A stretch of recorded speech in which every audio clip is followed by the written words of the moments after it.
Hey everyone, welcome to episode number 22 of the Cold Blooded Contributions podcast. Cold Blooded Contributions podcast is proudly sponsored by Midwest Tongs. For over 40 years, the Midwest Tongs team has provided the highest quality snake handling tools made in the USA, made by professionals for professionals. We're your hosts, the Ipers. I'm Ty Iper, and with me is my husband, Scott Iper. This podcast will bring to you people in the hobby who have made an impact on us creatively, be it artistically, with data, or improved our husbandries.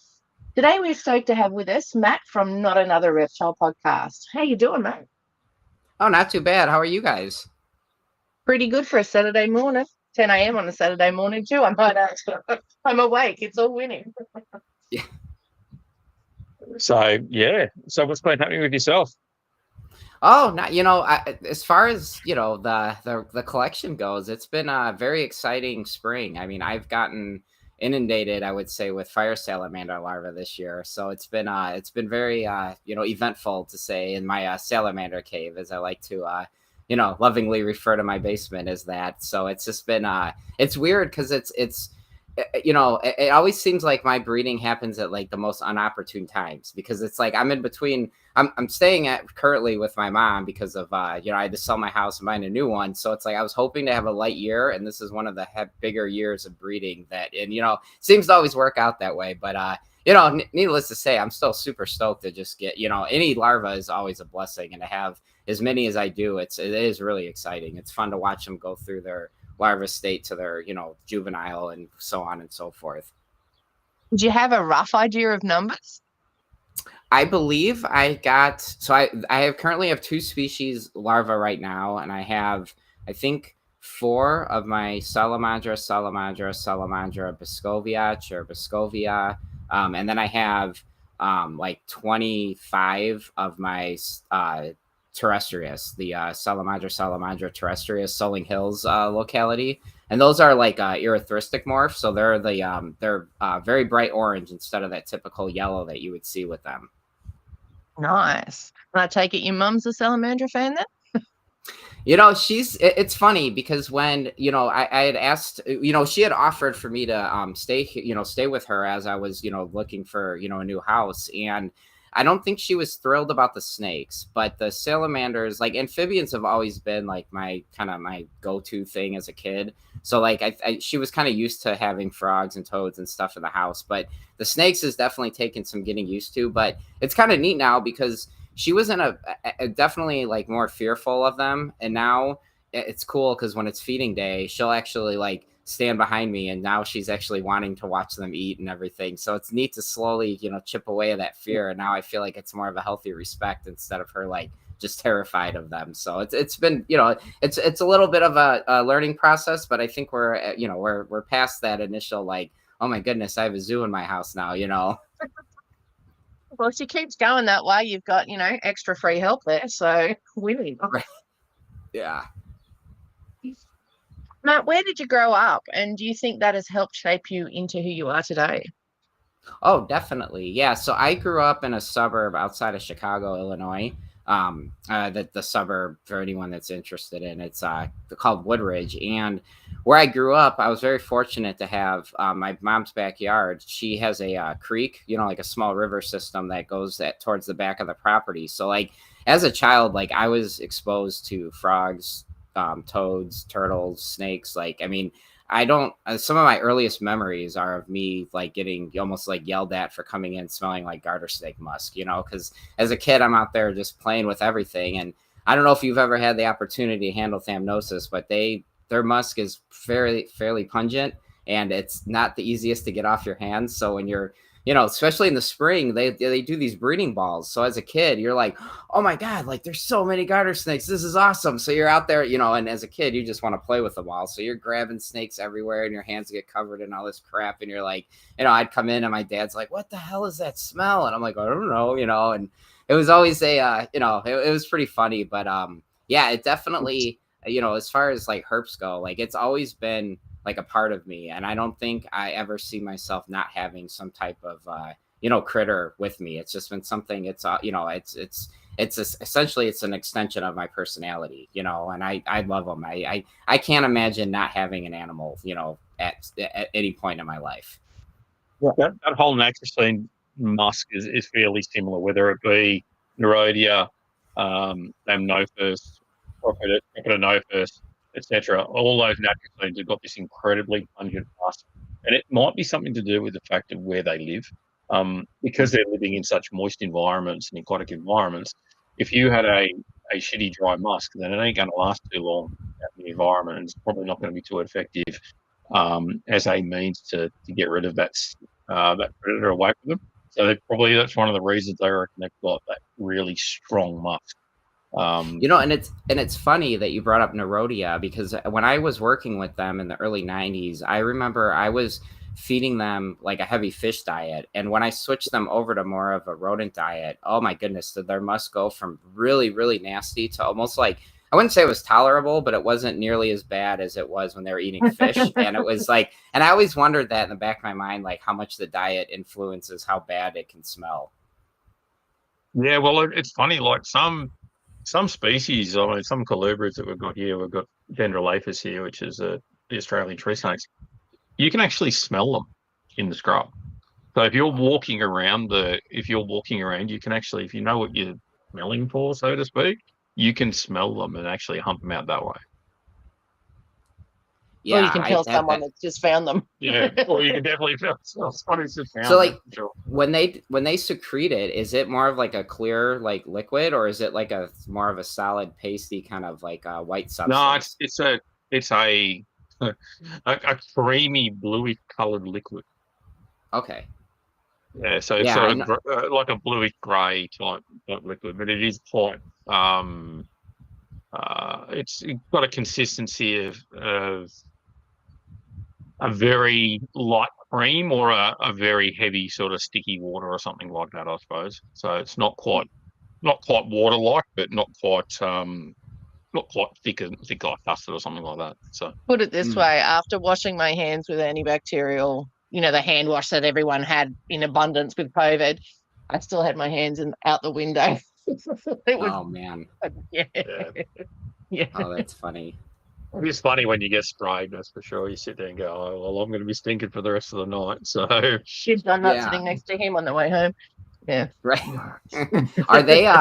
So like when you're out there, like and you're herping, like is that like almost like an indication of like a healthier like ecosystem if you have some of these like more I don't know what you want to call it, like smaller, less like higher on the food chain predators that like there's, I don't know, more biodiversity there. If you smell them, you're kind of like, oh, there's going to probably be other things that they eat here and so on and so forth. Or is it not really a good indicator?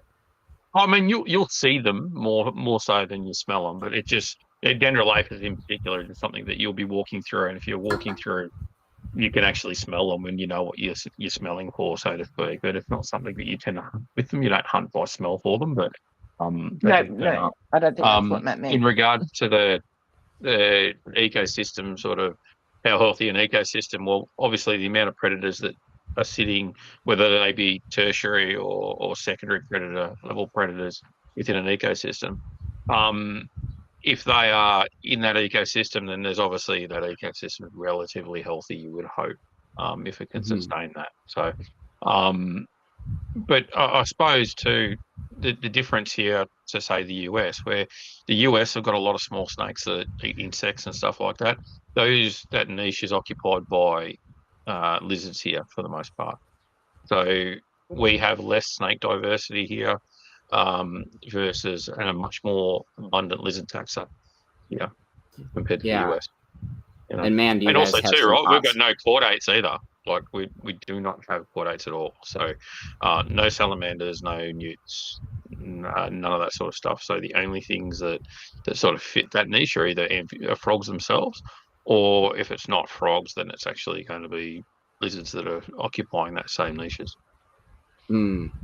How bad did you like? I know we had talked about this a little bit earlier, but like one thing I wanted to ask you was like when the cane toads really started to grab hold and mess stuff up, like did that drastically impact like all the other anurine species that were out there? Like, I mean, or was it more of the predators that were eating the cane toads than it did like other animals that were eating insects?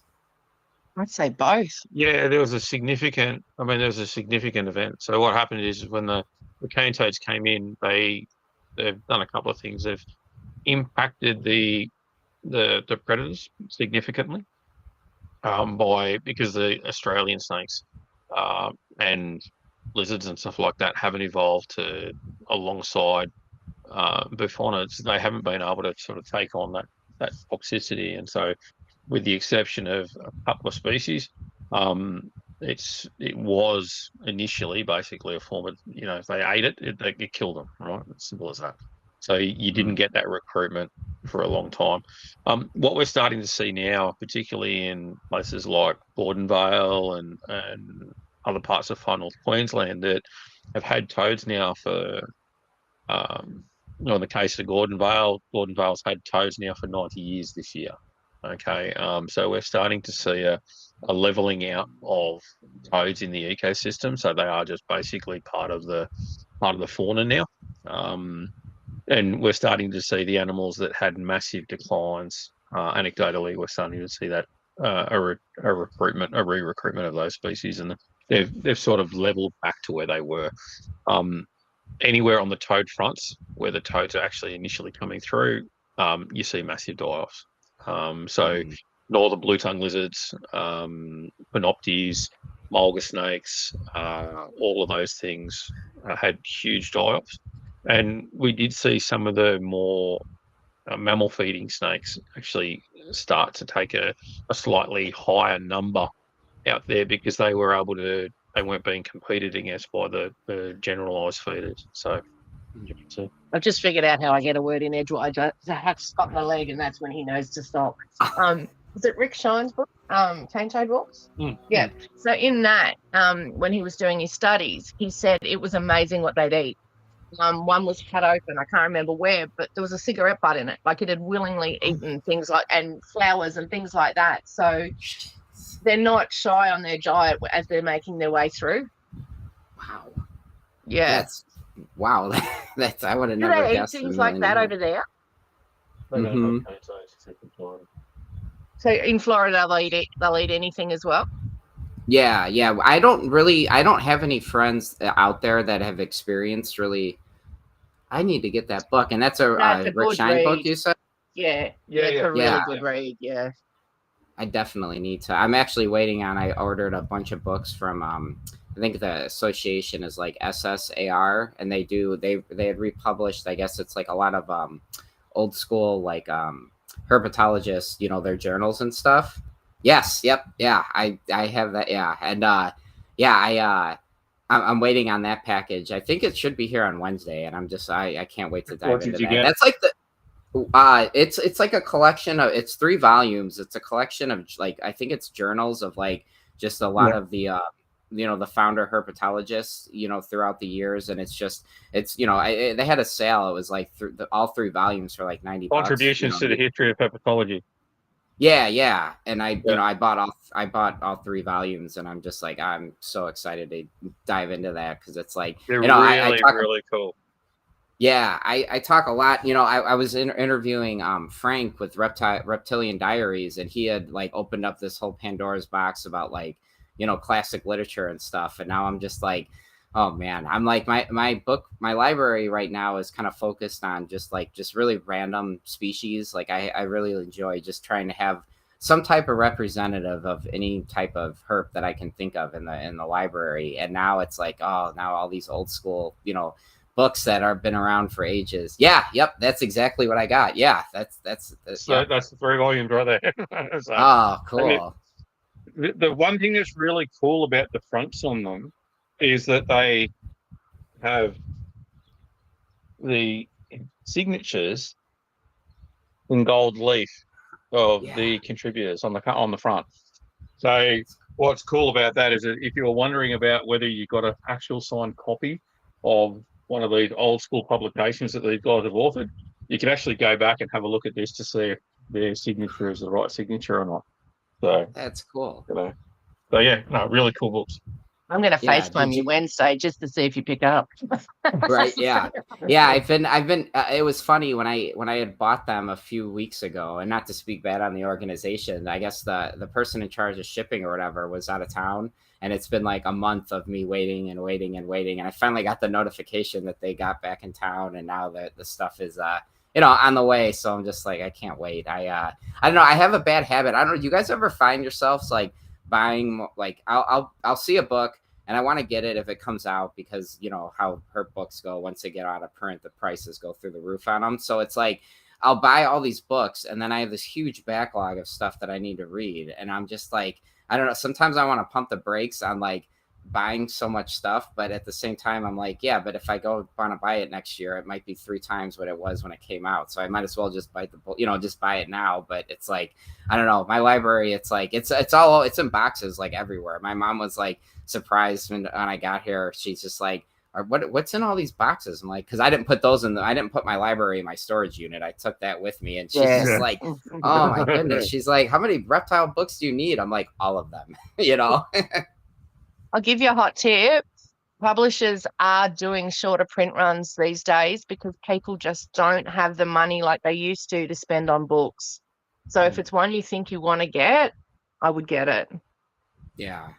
That's what I've been kind of doing. I bought the Nautinus book that came out a few months ago, the New Zealand green gecko book. And it was like, I want to read it. I have full intentions on it, but there's so much other stuff that's, it's further down on the list, and it's just like, I don't know. I can't get enough of, this stuff. It's so enjoyable when I find a species that I don't know literally anything about. And then I find that there's a book that's been written on them. And it's just like, it's such a cool, like, I don't know, it's kind of like opening up a present on Christmas, because it's just all this wealth of knowledge that it's like, oh, wow. And then it's like, one of the things that like I try to like tell my friends a lot of times, like, I'll have a book on something that I might not have any interest in keeping, but it might come from the same ecosystem. So it's like there's still nuggets of knowledge within that text that still might be applicable to whatever it is that I have in my collection. And it's kind of like, I don't know, I try to keep like that open mind as far as like building a library where it's like, yeah, I might not ever keep it, but there still could be useful information to better myself as far as my keeping and my animals go,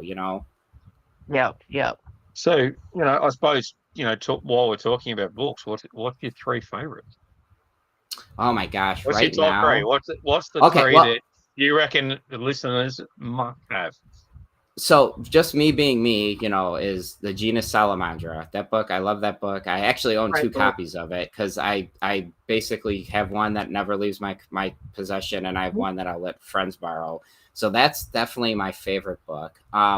The other one is, I think it's called Salamanders of the World. It was done by, is it John? He's a French guy, and it's huge. It's like 1,100 pages. That book just absolutely, I'm in love with that book. I wish I might buy another copy of it because so many friends. I would hurry up. Yep. Are you talking about that one? Yeah. Yes. Yep. You got it, Scott. The that weapon, is it. Yes. isn't it? Yeah. There was only 320 printed, and they're all gone. Oh, okay. Mm-hmm. Well, there's a European website that it starts with a V that I use to buy a lot of the Chimera edition books from, because we don't have availability like they have in Europe. So last time I checked, they still had some available for normal price. So I was debating on maybe grabbing another copy of it just so I have one that I can lend out to friends, because I'm so bad at letting people borrow a book and then I forget about it, and then like a year later I'll go to want to reference it. I'm like, oh, where the heck did that book go? And then I think I lost it when somebody else had it. So I don't know. But anyways, go back. We will not. Yeah. If you want to borrow a book here, you can come here and you can read it, and you can, or I'll take a photo of the page that you might need, but the book doesn't leave this house. I need to do that, and my friends that are, if they need a page or they need a reference, I'll take a couple of photos on my phone and then send it to them. But I will not. No, like you said, they're going up in value and yeah. So, and then you have those friends that don't talk to you again over a $300 book or something. Sure. And then to go back to the initial question, I would say right now the third book that I've been really into is I think it's just called like Aquatic Snakes. There is a whole bunch of contributors on that book. I think I might actually have. I don't know if I have it. All right. I think it's I okay. put it away. Yeah, that one. Yes, yeah. So those right now, that third spot though shifts constantly because it's just whatever I'm. into whatever flavor of the week it is. But I would say, as of right now, gun to my head, those are probably my 3 favorite books that I have in my collection. But I just got this book I haven't gotten into yet. So I have Anthony Pierleone's turtle preservation book. Oh, yeah.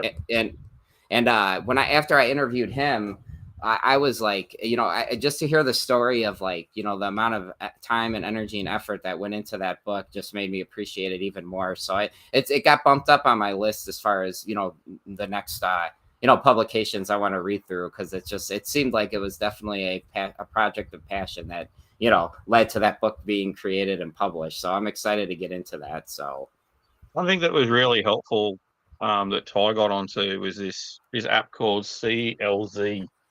Oops. You can see it. You can't see it because it's shocking. Yeah, it's yeah. So CLZ Books, and so it's got a subscription that costs about $10 a year or something like that. Okay, so it's more. no. So Australian, it was 25. I think it's gone up. It may be 30 Australian. Yeah, but at the same time, right? It's fantastic, right? So you can put information into it. You can put the location in it and stuff like that. So in your case, if you were silly enough to let people borrow your books, you can actually put in there to say that such and such person has this book, has your copy of the book. So you can put a note to say where it is. There's so much data on a book you can enter. You can take photos of the cover, or there's a list. I think Mark O'Shea is probably responsible for the amount of photo front covers of books that are already in there, so you don't have to do it. We're getting there too, don't worry. We're having lots of them. But yeah, you can rate it if you want to. You can put it whether it was a library edition, a secondhand, brand new, what you paid for it, just so you know down the track when it goes up in value, because there's no more around. But yeah, it's really handy to have when you're in a secondhand bookshop going, shit, do I have this edition, or is it a second edition or a third edition? And yeah. So the way it works is that it's got a scanning function. So you scan the barcode of the book. Right, and then that will then populate the ISBN, and the ISBN will then pop up, and then you can chase it. It'll track the book by the ISBN, and so by that way, then you can work out whether or not you've either got it or you don't have it, etc., etc., etc. So it's a really handy sort of little tool to have. So anyone that's out there collecting books, it's a great one. Every birthday, Christmas, I'd say anniversary, but I don't remember that. Any event that requires Scott getting a present, I would stand there for hours like this going, fuck, I can't find it. Eventually buy it, and he's like, oh, I've got that. Fucking hell. And when I was put onto that, I was just like, oh my God, godsend. Yeah. It's always funny that my mom especially will she'll ask me, oh, I want to get you something cool for Christmas. And I'm like, it's always that internal battle with me and her where it's like, Mom, I don't need anything. Just be my mom, and that's good enough, and she's like, no, I'm going to get you something. And she's like, I want to get you a book. And I'm like, some of these books are so expensive. And now it's like, now that she has access to Facebook, she'll sit there and creep on, my reptile friends and reach out to them like, hey, I really want to get Matthew a book. Like, what should I, and I'm like, my buddy's like, Matt, what books, my one friend with the Gecko Exchange podcast, Anthony, it was really funny because he messages me and he's like, hey, what are your top 3 books that you don't have that you want? And I'm like, oh, so I listed off some. And then, him and my mom, meanwhile, are on the backside, figuring that stuff out. And then actually that's how I came to acquire the Aquatic Snakes book was, because of that. And it was like on Christmas, I opened it up and I'm just like, I thought it was literally going to be just like a book on, like sea crates and sea snakes. I had no idea really what I was I had no expectations for it. And then I get it. And I'm like, oh my gosh, this is such an intensive, great collection of just referencing all kinds of aquatic snakes. And I'm a huge, I don't know if you can see it. I'm, green anaconda nerd. I love anacondas. And it's there's a they're referenced in that book, and it's just I was really blown away about that the energy and effort and care that they put into that project is really impressive. We're doing it. I was talking to Mike Clarkson, and Mike hit us up for some photos for the book. And when he gave me the list, I was like, it's so diverse, because I thought the same thing, right? I thought it was going to be an expansion on John Murphy's Homelopsis Evolution in the Mud, right, which is an amazing book that was published by Kruger in 2007. And so I thought it was going to be like that, but maybe including the sea snakes and acrocordids and a couple other bits and pieces. And then when I saw this, aquatic elapids, aquatic boids, anacondas, so much more stuff, it was fucking amazing. It was great. So, yeah. No, really cool book. Oh, definitely. Yeah. When you were younger, Matt, did you expect to be doing what you are now?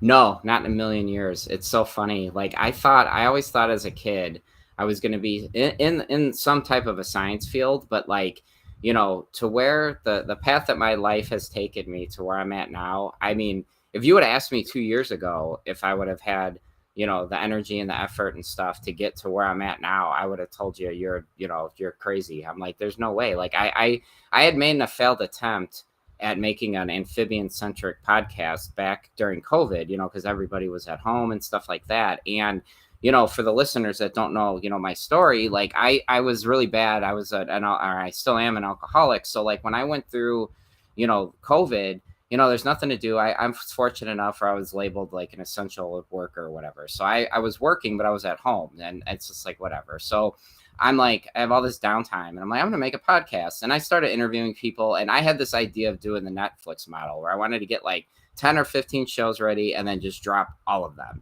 so I'm starting to record stuff, and then the drinking really took a hold, and then everything started to spiral, and then that got pushed to the back burner. And then it was like when I really decided, and I made that decision to like, live healthier and like get my shit together, basically, like I was like, what can I do to keep me from not drinking? Because that was like my biggest fear. It was like, what do they say? An idle mind is a devil playground, So I'm like, I got to stay busy.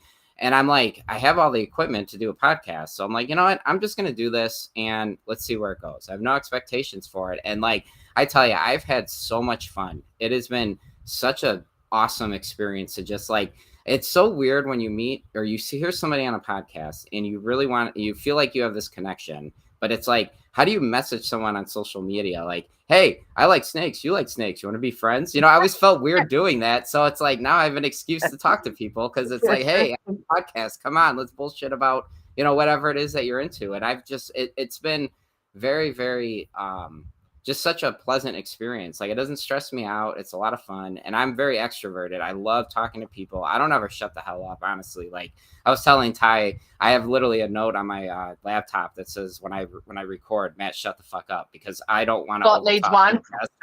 Yeah. So it's like, I'm like, that's fucking rough. That is. You both get fucked. Well, enough. We're gonna go away now. So it's like, I just, I don't know. It's been really neat. Some of the people that I've been able to talk to is just like, I mean, every single one of my guests, I'm always very, very like honored that they take time out of their day just to talk to me about whatever it is they're into. And it's just been it's so cool that these people that I've looked up to and respected, like such as yourselves, and like Justin Julander, I interviewed last week, and like Rob Stone and like the NPR family, and like all these guys that I've listened to for years. And then you talk to them in person and they're just the same. They're just laid back, just so cool, so humble. And it's like, I don't know. It's just been such a great experience. I really, really, it's been a lot of fun for sure. We all have a common denominator where we all like reptiles and amphibians, right? So, at the end of the day, talking from one reptile person talking to another reptile person, it's a conversation that's generally good fun, right? And sometimes it is, you get so excited and passionate and you do run down on sort of long-winded explanations and stuff like that. I can be a little bit notorious for not taking a breath and keeping going on certain things and running down. But as Justin Smith in the chat knows, it's one of those things you can do, is that you can run down those things and just waffle on. But this is the whole thing, right? We enjoy it. We're enjoying talking about reptiles and those streams of thought, those big brain dumps that you have. It's little bits come out of those, which is really interesting. So yeah. And we've met some great people too. I'm like you. I'm for. Let's be friends. Right.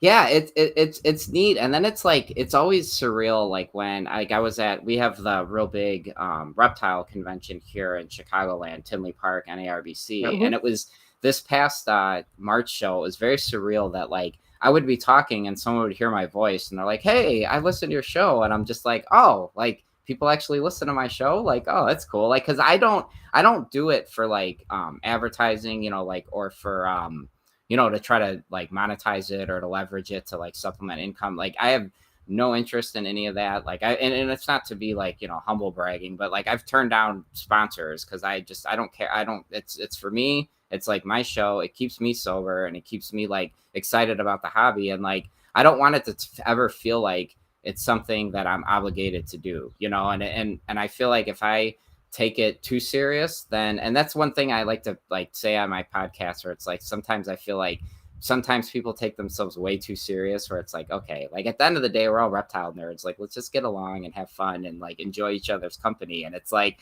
you know, and I don't ever want it to turn to that. Not to say there's anything wrong with that. If you know, if that's what your goals are, like by all means, shoot for the stars, baby, like go for it. But for me, it's just like, I don't ever look at the statistics. The one time I did, I was like shocked that I had so many listeners in Australia. I was like, oh my goodness. But then I look at my show and a lot of the reptiles I talk about, like I'm on this last year, I'm on this huge Australian gecko kick. I'm like nerding out about them. It's like it's been such a fun ride so far. And yeah, I absolutely have like, not like, I don't know.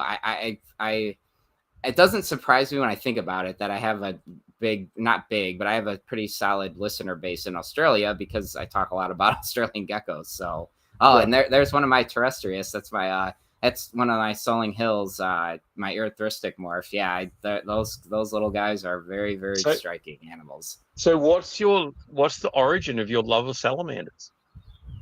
Because I mean, So obviously you love them like probably more so than just about any other herbs, because you have the salamander cave, you know. So yeah, yeah. so Yeah. can you give us a bit of a rundown on what you find so enthralling? And as you're talking about, and we might run through some pics of some of the stuff that you sent us across in regards to fire salamanders as well. Yeah, sure.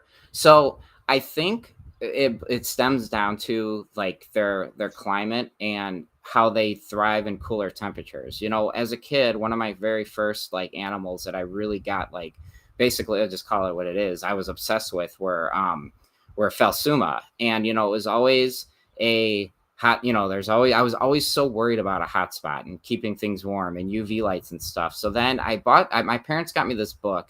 I'll send you guys a picture of it. It's from like the 90s. It's just called like Reptiles and Amphibians. And on the front cover, the dust jacket, it had a frill neck dragon or a lizard with, you know, and it was fully frilled out, you know, mouth gaping. It was such a cool book. But there's a photo of the Italian fire salamander. It was the Salamandra giglii, and it was in this little creek bed on a leaf, and it just had deposited larvae. And as somebody who is like been around frogs and toads, you know, here in the Midwest, you know, they always deposit eggs, you know, it's always a spawning. And to see that there's amphibians that don't do that, they birth fully formed larvae, I just thought that was so fascinating. Then you take a step forward where it's like I started learning about how they thrive in cooler temperatures. And like being in the Midwest, I mean, we get cold as hell out here. So it was like I don't have to worry about the heating elements and stuff like that. And it just, you know, as I learned about all the variety of salamanders, there's something about the fire salamander that's just such an iconic looking animal. You know, you have these awesome parotid glands behind them. It kind of reminds me a little bit of a toad. But then like the other thing that I really love about them is that like their eyeballs are almost like, you know, they're not, but they kind of almost look solid black. So it's like they remind me a little bit of like an Aphaga Pumilio species where like, yeah, like you could see like when you look at a Pumilio, you know, they have those, you know, really dark big eyes, and I always found that really intriguing. Plus, you have the you know the big, you know, poison glands behind the eyeball like a toad, and it was just something that really, I just find them just such a striking animal. Plus, they make me laugh all the time. Those are my Glachia. Those are they're Portugal. I think they're Portuguese or Portugal locality. I'm not exactly sure the breeder that I got them from, you know, with basically, I don't think we are 100% sure on the origins of them, but, you know, I don't ever cross stuff. So like they're all from, you know, the same, or what we were told, the same, you know, the same animals. So I kind of keep them together. But yeah, those are those animals are really, really cool. They're bulldogs. When I feed them, they are insane. Like last night I was feeding them and I was spending, I don't know, I was probably spending an hour just watching them truck over each other and run through, all the plants and stuff I have in their enclosures, and they are eating machines. What do you feed them? So I primarily feed them gut loaded and supplementedly dusted crickets. I'll do sometimes like soldier blackfly larvae. I'll do mealworms occasionally, earthworms sometimes, but their staple is usually crickets, just because I feel like I have better control over what I'm gut loading. I'm very big into like I've been nerding out a lot about like especially carotenoids, but just like animal nutrition in general.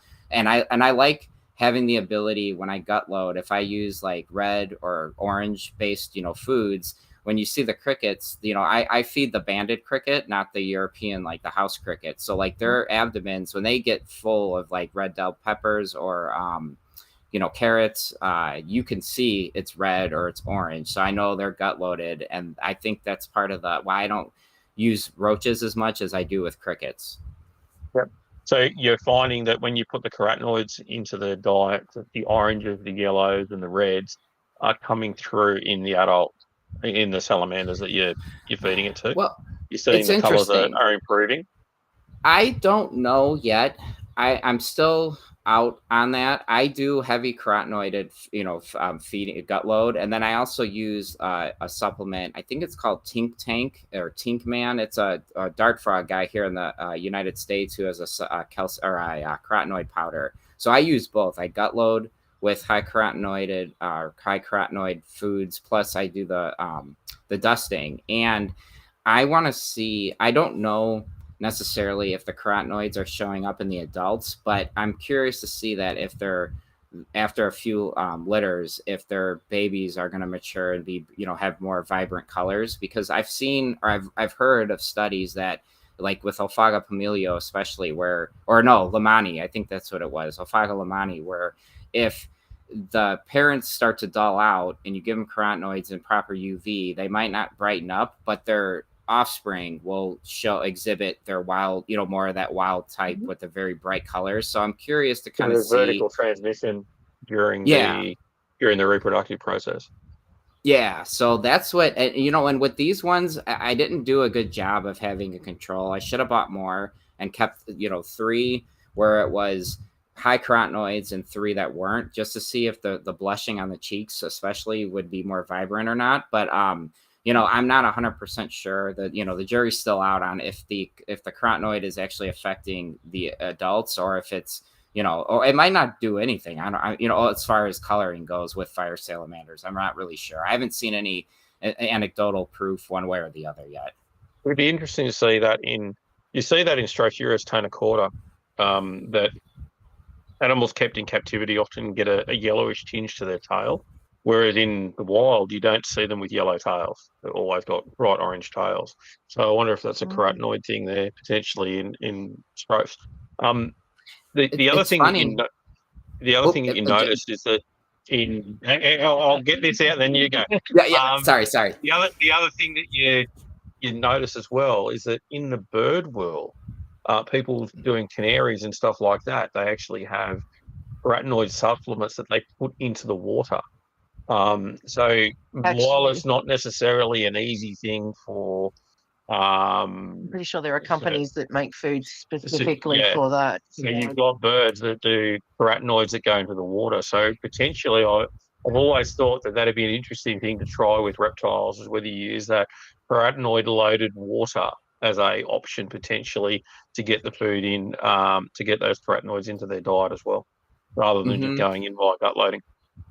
Yeah, and it's cool that you brought up Strophuris, because I have I have a pair of Ciliaris ciliaris, and I've given one a lot of, pumping it with, especially red pigmented carotenoids. And I do notice that when the female, especially when she's fired down, she's like, her orange isn't orange, it's red.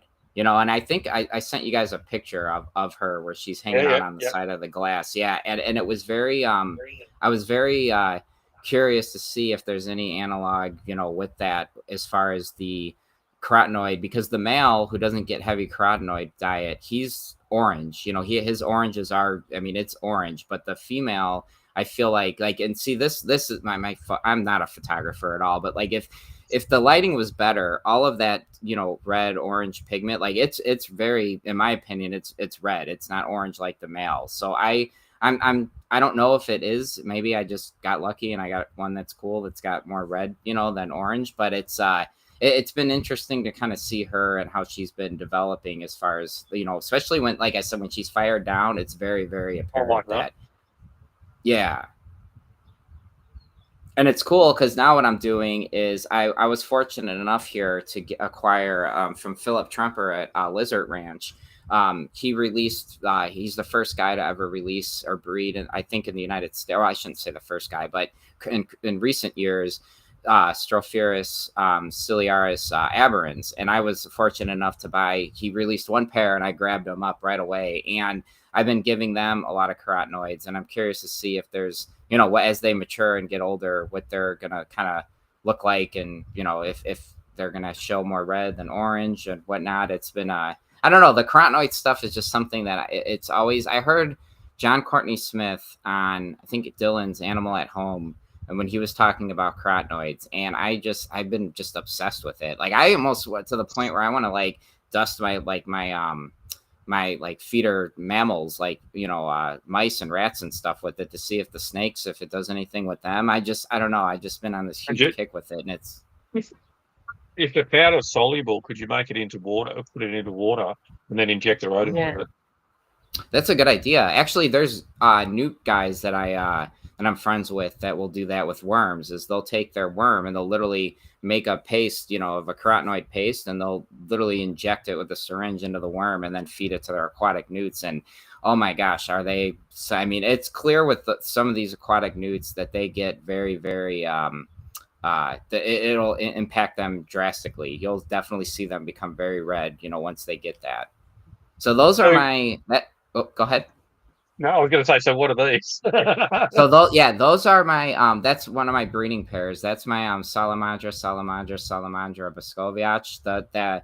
The bigger one, where to what is that? If we're looking at it to the north, I guess you could say, that's the female. That was when she was pregnant. And then her, you know, her partner is right below her, and that's the male. And those are my second oldest animals. I got them in, I think, 2016. And, you know, and it's weird. She's been very strange this year. One of the things I've noticed with her is that, so her very first larvae that she deposited are already out of the water. And then that happened last week. So her larva, her first round, is out of the water. They just morphed out, and now she's still dropping, you know, larvae now. So we're going on like almost 8 weeks of her still depositing larvae. And it's just like, I thought it was done. And then I'm downstairs one morning before work, and sure as shit, there's a freaking another one swimming in the water. And I'm like, oh my God, she's been a machine this year. It's exciting. It's definitely something that doesn't get old. Oh, and then that's like, you know, that's one that that was my first one that morphed out. That's the Soling Hills, the erythristic ones. Yeah. So how long can it actually take, all told, to get rid of all the babies? As far, well, I always thought it would only be maybe the course of like a week or two, but she's clearly proven me wrong, because she's still dropping. Well, I shouldn't say still. That happened last week, and I haven't noticed any behavior that would indicate that she's going to deposit again. Because normally I'll notice with them, it's either they got to take a massive shit, or they got to, or she's going to deposit larvae, where they'll just hang out in the water bowl, and they kind of do this like this like position where their back legs will kind of, you know, they're if this is, you know, so here, if the tail's here, her back legs will kind of, you know, almost fan out like almost 90 degrees, you know, perpendicular to her tail. And she'll sit like that for several hours. And either, she's working out, she's got to, you know, deposit some stool, or she's going to, depending on the year, then it might be indication that she's going to deposit larvae. And hasn't been doing that, so I think she might be done, but she still kind of looks heavy, so I don't know. So these don't produce eggs; they go directly to larvae.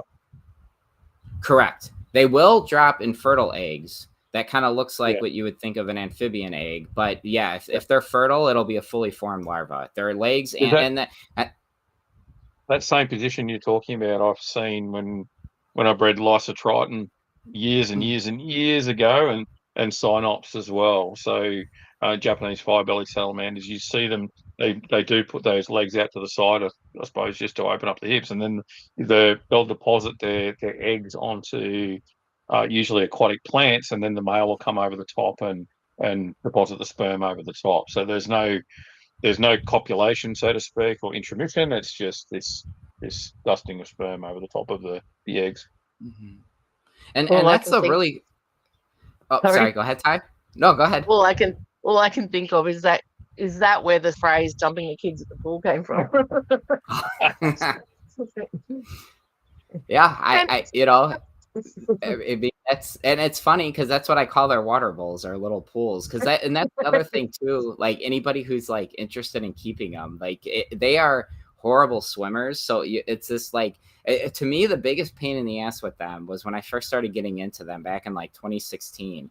I'll never forget where it was like trying to find a water dish that was large enough but very shallow, because what they'll do is they'll soak but they don't swim. And it's like it gets so annoying because you think, oh, here's an amphibian, they want water, they want to be in water, but it's more of I feel like they're more, you think of them more as like a toad, like like an American toad versus a boggy marsh species. Right, yeah. And if the water is too deep and they can't get out, they'll exhaust themselves trying to, escape the water bowl. And then, after they become exhausted, they'll drown. And it's like, I've heard people saying they've lost, adult females, usually females are a little bit larger. I wouldn't say they're sexually dimorphic, but in my case, I've noticed that a little bit. But long story short, or short story long rather, they'll get tired, and people have said that they've had them drown in like an inch and a half of water. So it's like I have this. Would you keep them with like a plant saucer or something like that? As your saucer off a pot would probably be the ideal sort of water bowl for them.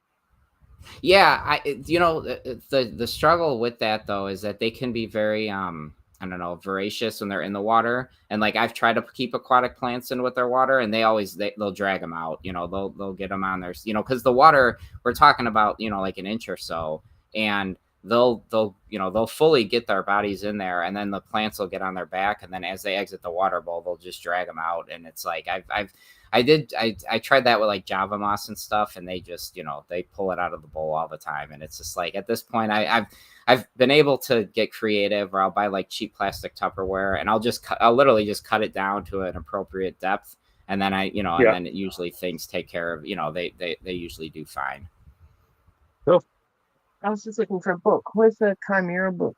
The salamander ones. Which ones? The one we did the. Oh yeah, I'll grab it. I'm gonna say that tells you how to keep.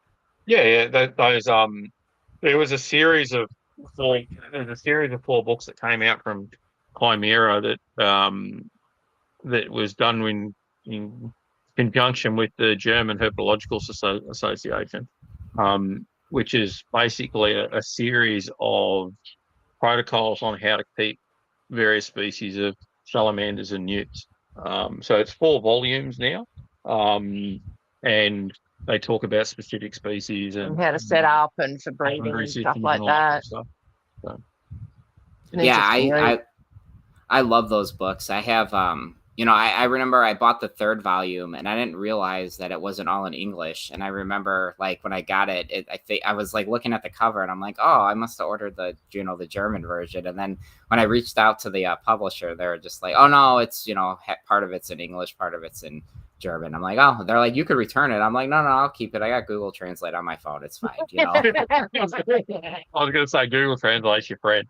Yeah. So you're effectively then keeping your sallies in such a way that are they in plastic tubs, or are they in small aquariums, or how are you keeping them? What's your typical enclosure sound like, and what sort of lighting do you have over the top? Obviously, you said that you don't need supplementary heating for them. Right. Do I get to write you a sticker that says "Scott, shut the fuck up" and let Matt get a word in?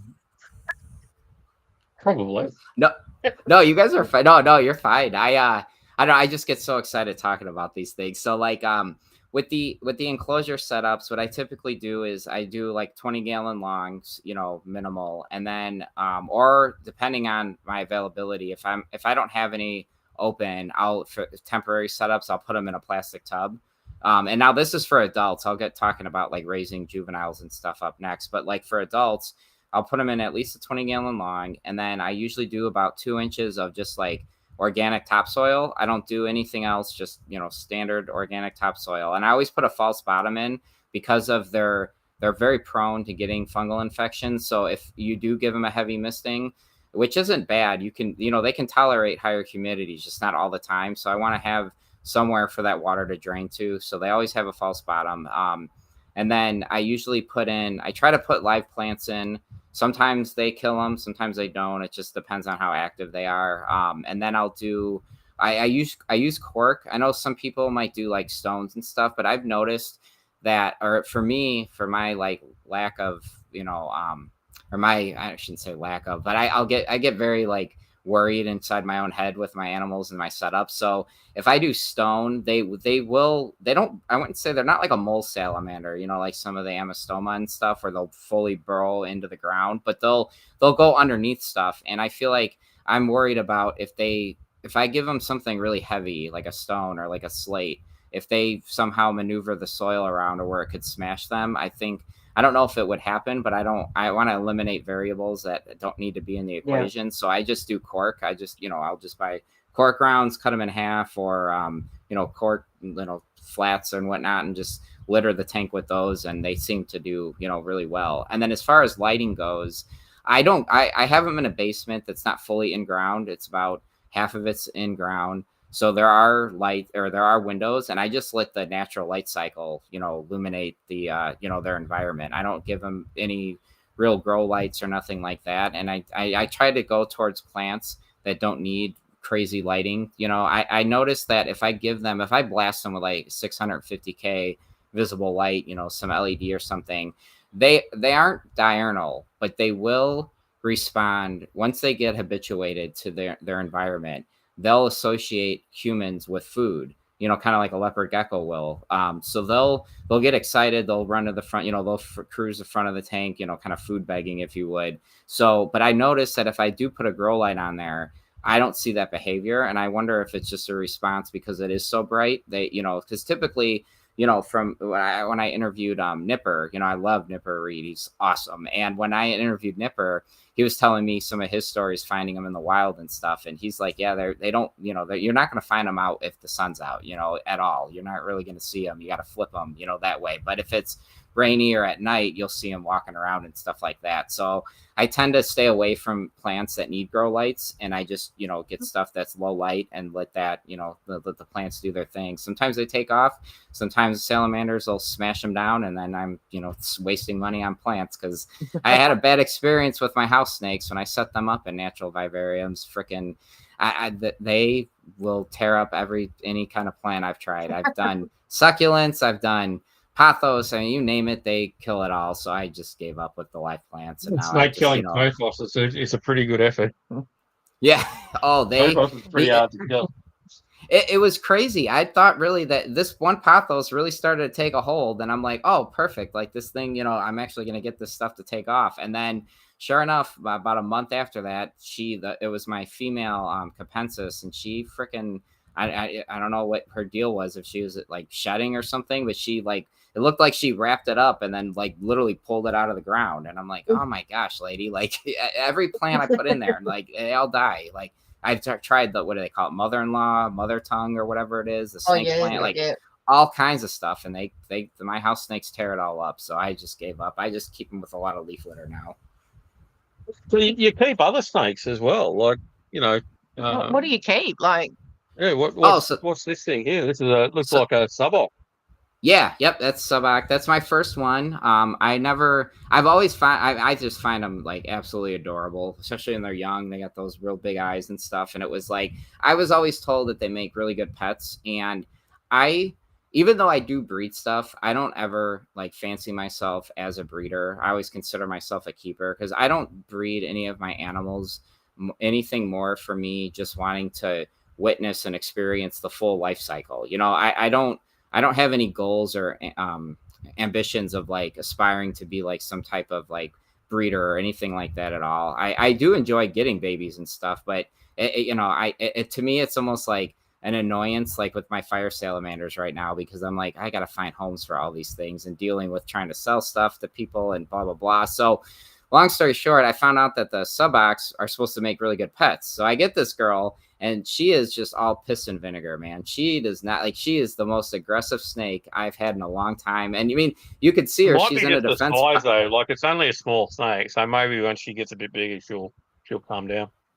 I hope so. I mean, I shouldn't say that. I don't mind. I don't really handle my animals. You know, I have one snake that it's they're hybrids. They're called butterhouse snakes. They're bright yellow.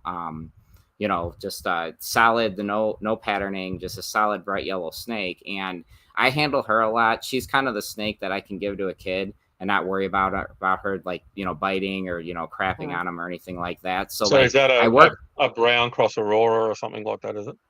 No, it's a Fuliginosus, a Zambian green, crossed with the Capensis, an albino Capensis. So then you get Lumos, which are essentially, I believe what it is. It's the albino isn't out yet. So then you breed the Lumos back to each other, and then that's where you get the bright yellow patternless, house snake. And I think what it is, it's because the Capensis carries the albino gene. The Zambian house snake typically doesn't have any patterning, so you get the albino gene into the Zambian green. So that once you hit the albino, then they're going to be that real bright yellow. And I know they're hybrids. I don't really have any intention on doing much with them, except for the fact that I don't know. There's something about a bright yellow snake that's solid yellow that I just find them a beautiful snake. And like I said, her temperament is so awesome. She's so chill. She never, like, I did not a podcast. I did a Instagram live where I'm a real big travel nerd. Like I love traveling and stuff. And I like to leverage, I call it the credit card game, where I'll use airplane points, for tickets and stuff. So I did a breakdown of like an intro of like how to do it and what that's all about. And for that whole hour, I just have her in my hand. She's just hanging out, not aggressive. She's just, more curious than anything. And she's just chilling. And at one point I even forgot I had her, because I'm so just used to her being in my hand. And I'm like, oh man, it's like 75 degrees. I'm sure she's like getting cold. I had to wrap up the IG live to get her back into her enclosure. But yeah, she's if you put a gun to my head, and I could only keep one animal in my entire collection, it would most likely be her. I love my fire salamanders. Don't get me wrong. They're awesome. They're so cool. But like an actual specific animal, she is just like, she's so cool. She's so curious. Like right now, as we're recording, I look over, she's behind me in her enclosure, and she's literally she's not cruising the enclosure. She's just sitting up looking and seeing what the hell I'm doing. She probably wants to get fed. You can't do all this talk and not show. Oh yeah. Here, I'll go pull her out. Yeah, hold on. Yeah, let's have a look. Let me look. go grab her. Yeah, definitely. Hold on.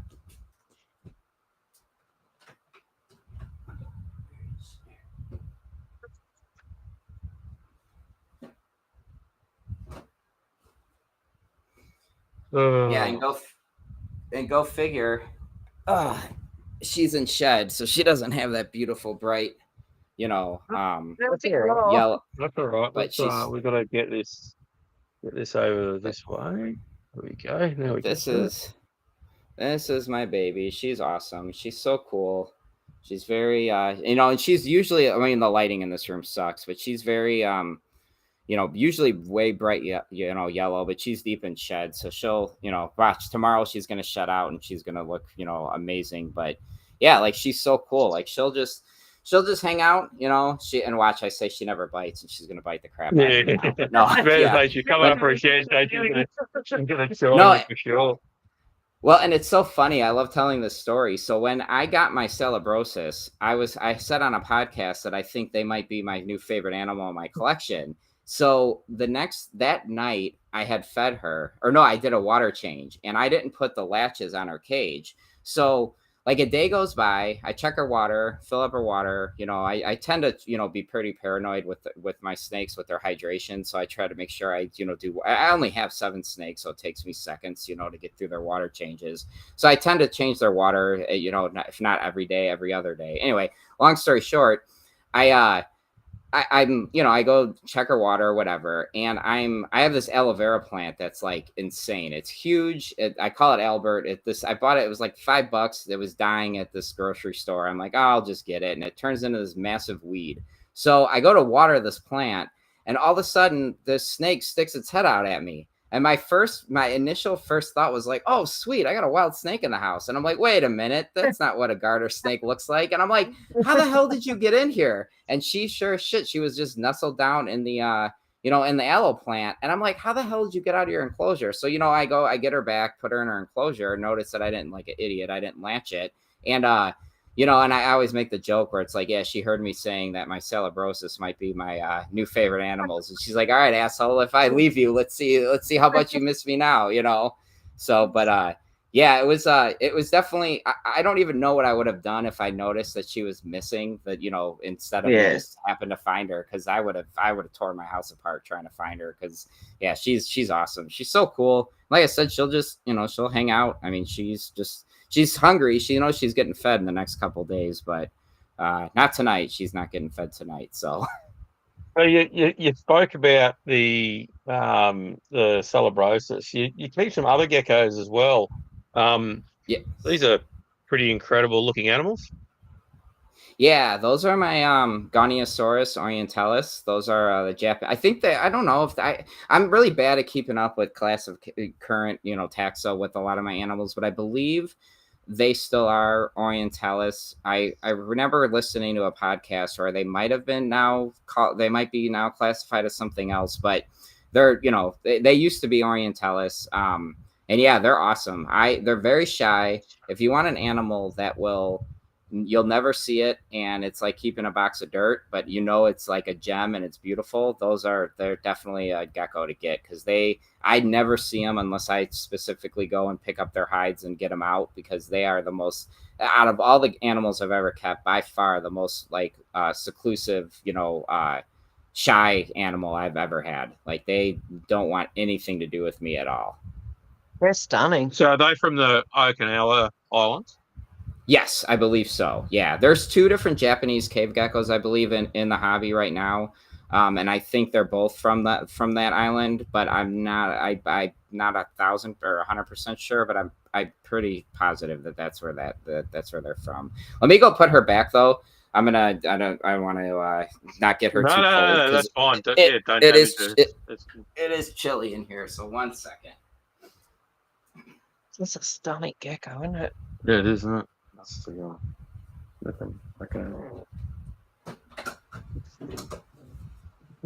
Yeah, and those are really neat. The thing that really attracted me to them at first was, if you look, it's not the best picture, but their eyes are like blood red. And I've heard people refer to them as like the demon cousin of the leopard gecko. They're them and the Goniosaurus hyensis, the Chinese cave gecko. Those are a lot more commonly available, but they're all just absolutely beautiful. Very, very beautiful animals. I find them just, I don't know, they're breathtaking. And the only downside is you never see the damn things, but it's okay. It's just knowing that I have them, it's still pretty cool. You also sent over this little video too. I don't know if I tried to give you guys like, I don't know, I think I had like 80 photos, and my iPhone freaked out and it wouldn't let me send everything. Cause I also work with Luberis, oh my gosh, it's Anitas. Yeah, the arboreal salamander. They're here in native in the United States. That's the only native species that I keep. Well, now the suboc, and yeah, those are really neat. I tried to get a photo of them where you could actually see it using, because they have a prehensile tail, and I had her literally like wrapped around my finger, just like hanging off of it, just kind of like looking at me. Like it's almost as if, like, the best way to explain them, it's like if a chameleon and a gecko and a salamander were all mushed together into one animal, because they have a projectile tongue, They have the prehensile tail, like a chameleon, but they also will, they don't have those toe pads like a gecko, but they're pretty good, fairly athletic as far as crawling up surfaces. And then it's just, they are they are a salamander, so they're really neat. I think they're not striking. They're kind of a drab brown color, but they get these real big jowls on them, and they actually have teeth, which is really neat. Just having a salamander that has like legitimate sharp little pointy teeth is really, I find it just something cool to, have in the collection. Are they worm feeders? Are they what? Sorry? Are they mainly worm feeders? No, I feed them crickets as well. Okay. No, the only reason I ask is you quite often see worm feeding species have really long pointed teeth. So they can they puncture the worm so the worm doesn't get away. Yeah, in the wild, I think their diet, they're fairly, opportunist as far as insects go, where they'll kind of, whatever they can overpower, they'll take down. So and they hang out. Like, it was funny when I interviewed Frank, he was telling me that he had them one morning, he was getting up ready for work, and there was one just crawling up the screen on his door. And I'm like, dude, how freaking cool is that? Like, oh my God, I'm like, that's so awesome. So you said you're partial to these things as well. Oh my gosh, So this is a wild Salabrosis at Blackdown Tablelands. How cool is that? That's how you see them in the wild. So they're sitting there face down on these big sandstone boulders. These sandstone boulders are similar in size to your house. So they're these massive great rocks. How was the environment like? Were you? Oh wow, what a beautiful animal! How big was that one? Do you recall how long it was? That one was about that long. So it was actually a young juvenile. Maybe say the measurement for everyone. About 50 millimeters long. Okay, because they get. So there's 3 different forms of them as well. So you've got the Blackdown population, which is this one here. Then you've also got the animals from Krakow. So this is a Krakow animal. And the Krakow animals, you've got these really deep projections on their neck, and the tails are different on all of them as well. And then the other ones you've got is the Bullborin and Chromate tops population as well, which tend to be found more on trees. So these are cool. So that gecko there's from the tip of the nose to the tip of the tail is about 320 millimeters. Wow. On this particular individual. This is a massive individual, this one. So like when you come across them in the wild, are they real flighty, or do they really rely on that like camouflage? That's in situ. That animal didn't move. Most of them rely on camouflage, yeah. Oh, cool. And then on a female, this is a female sitting there, so she's just lifted her tail now just as a threat display.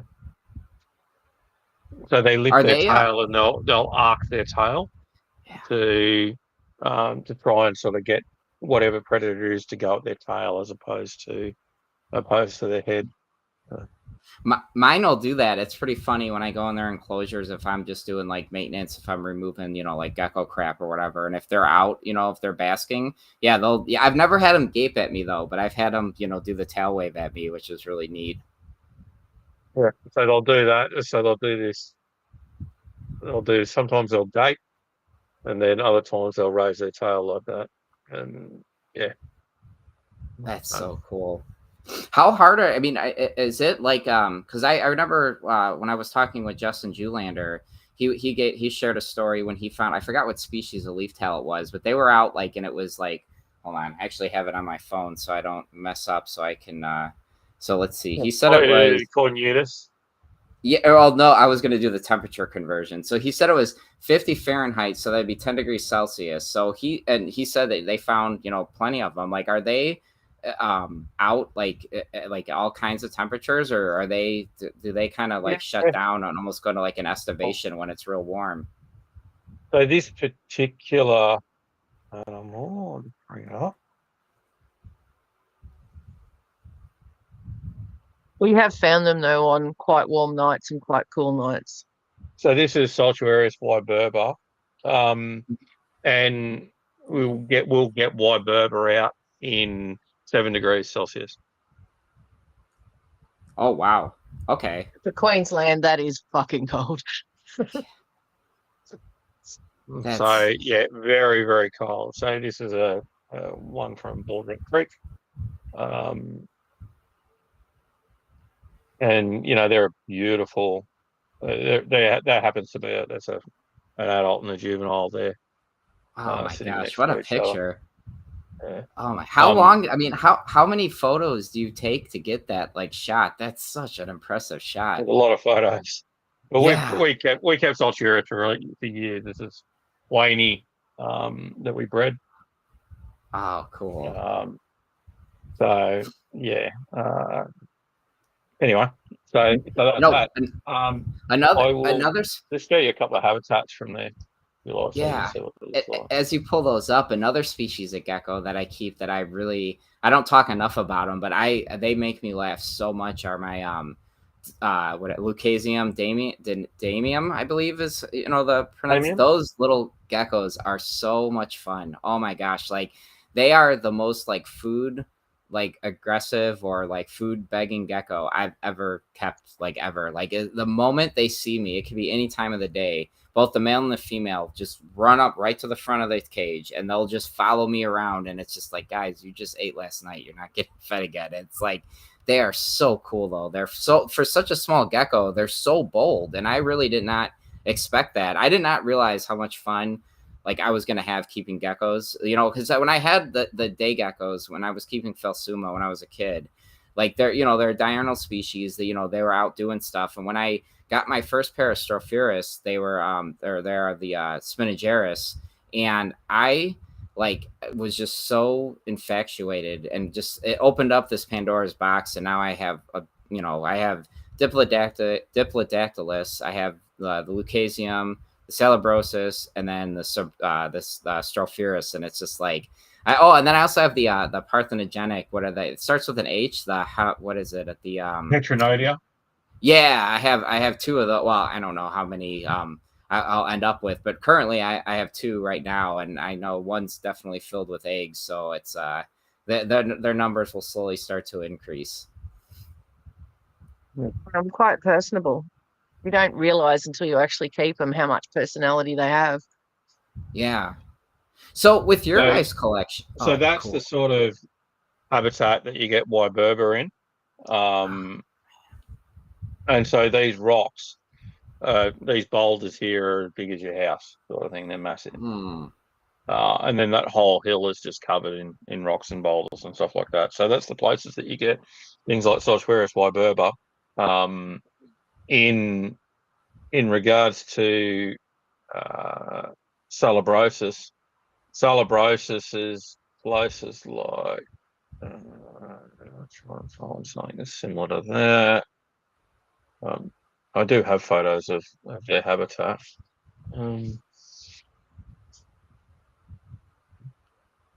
So as you look for the habitat, like let's get into a little bit of your guys' collection.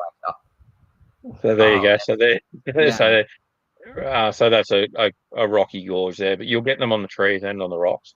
And then so that's sort of where you see that stuff. And then you were talking about damium. This is the sort of habitat that you get Lucasium damium in as well.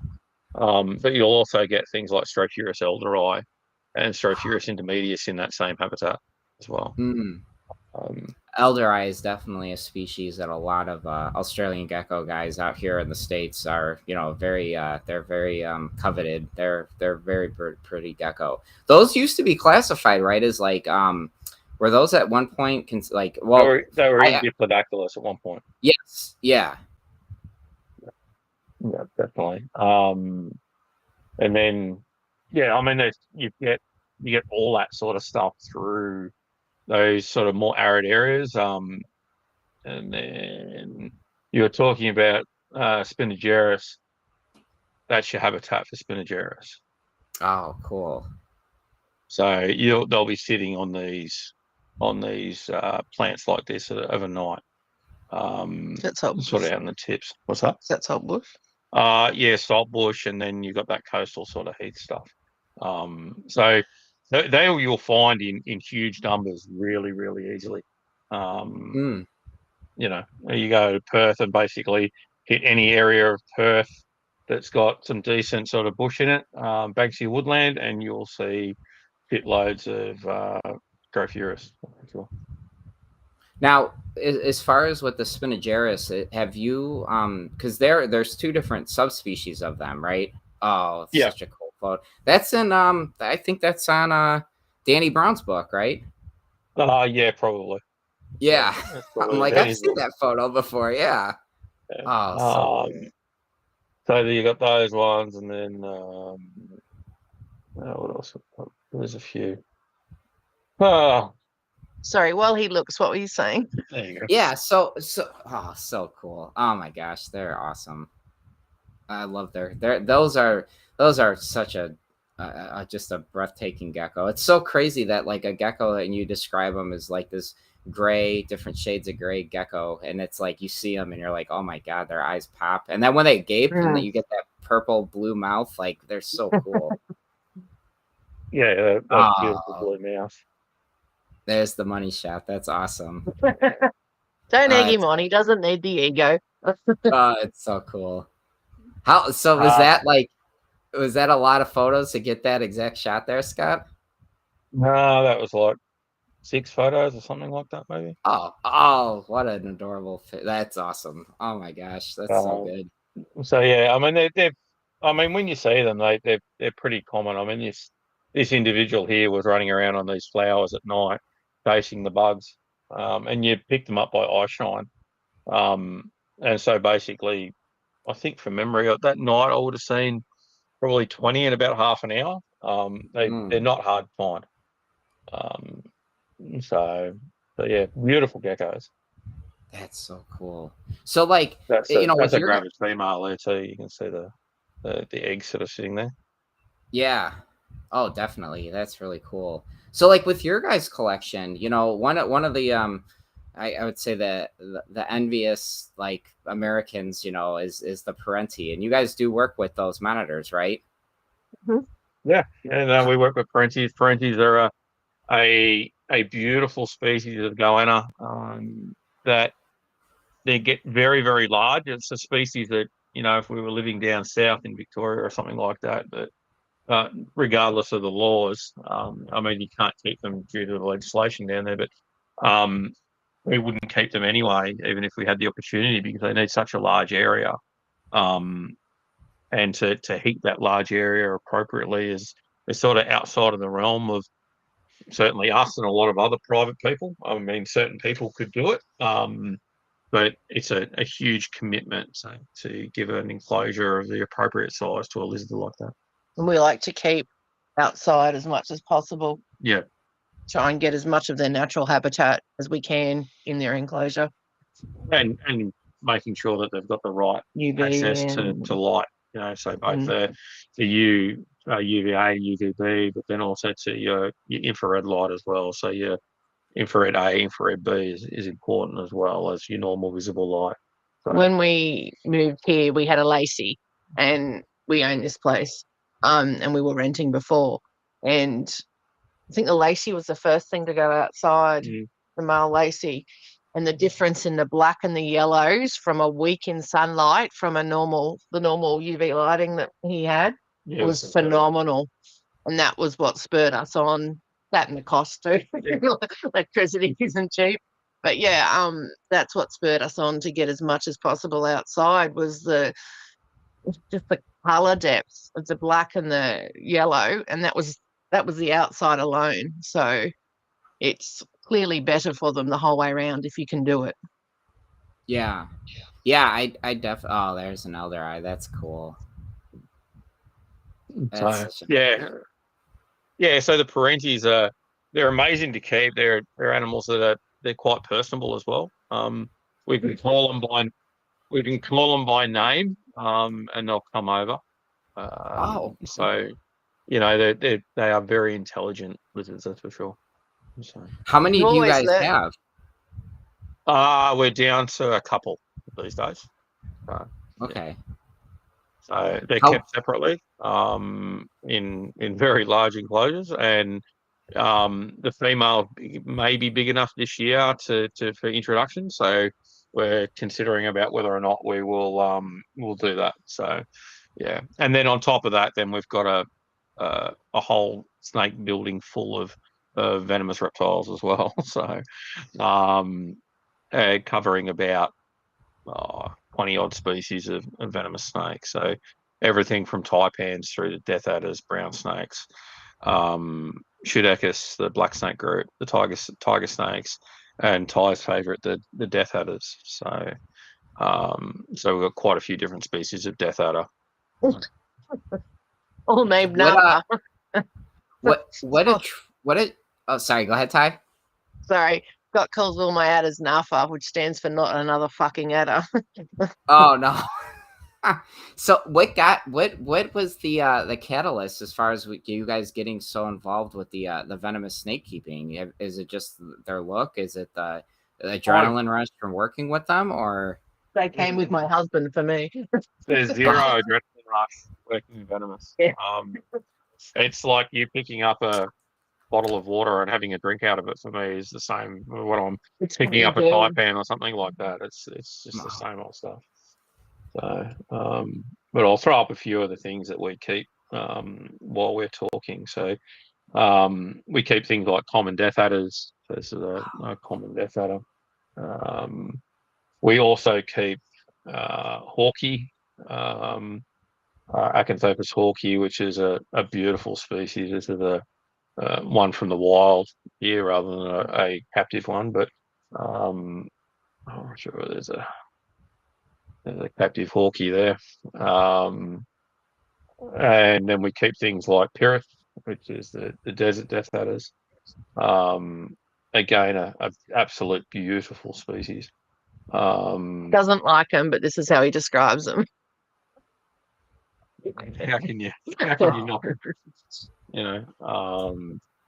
So there's that, and then we keep rugosus as well.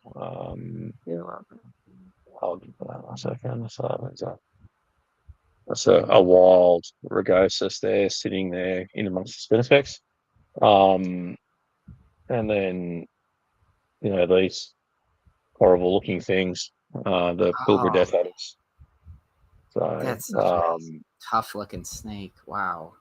Yeah, Ty's favourite, for sure, I think.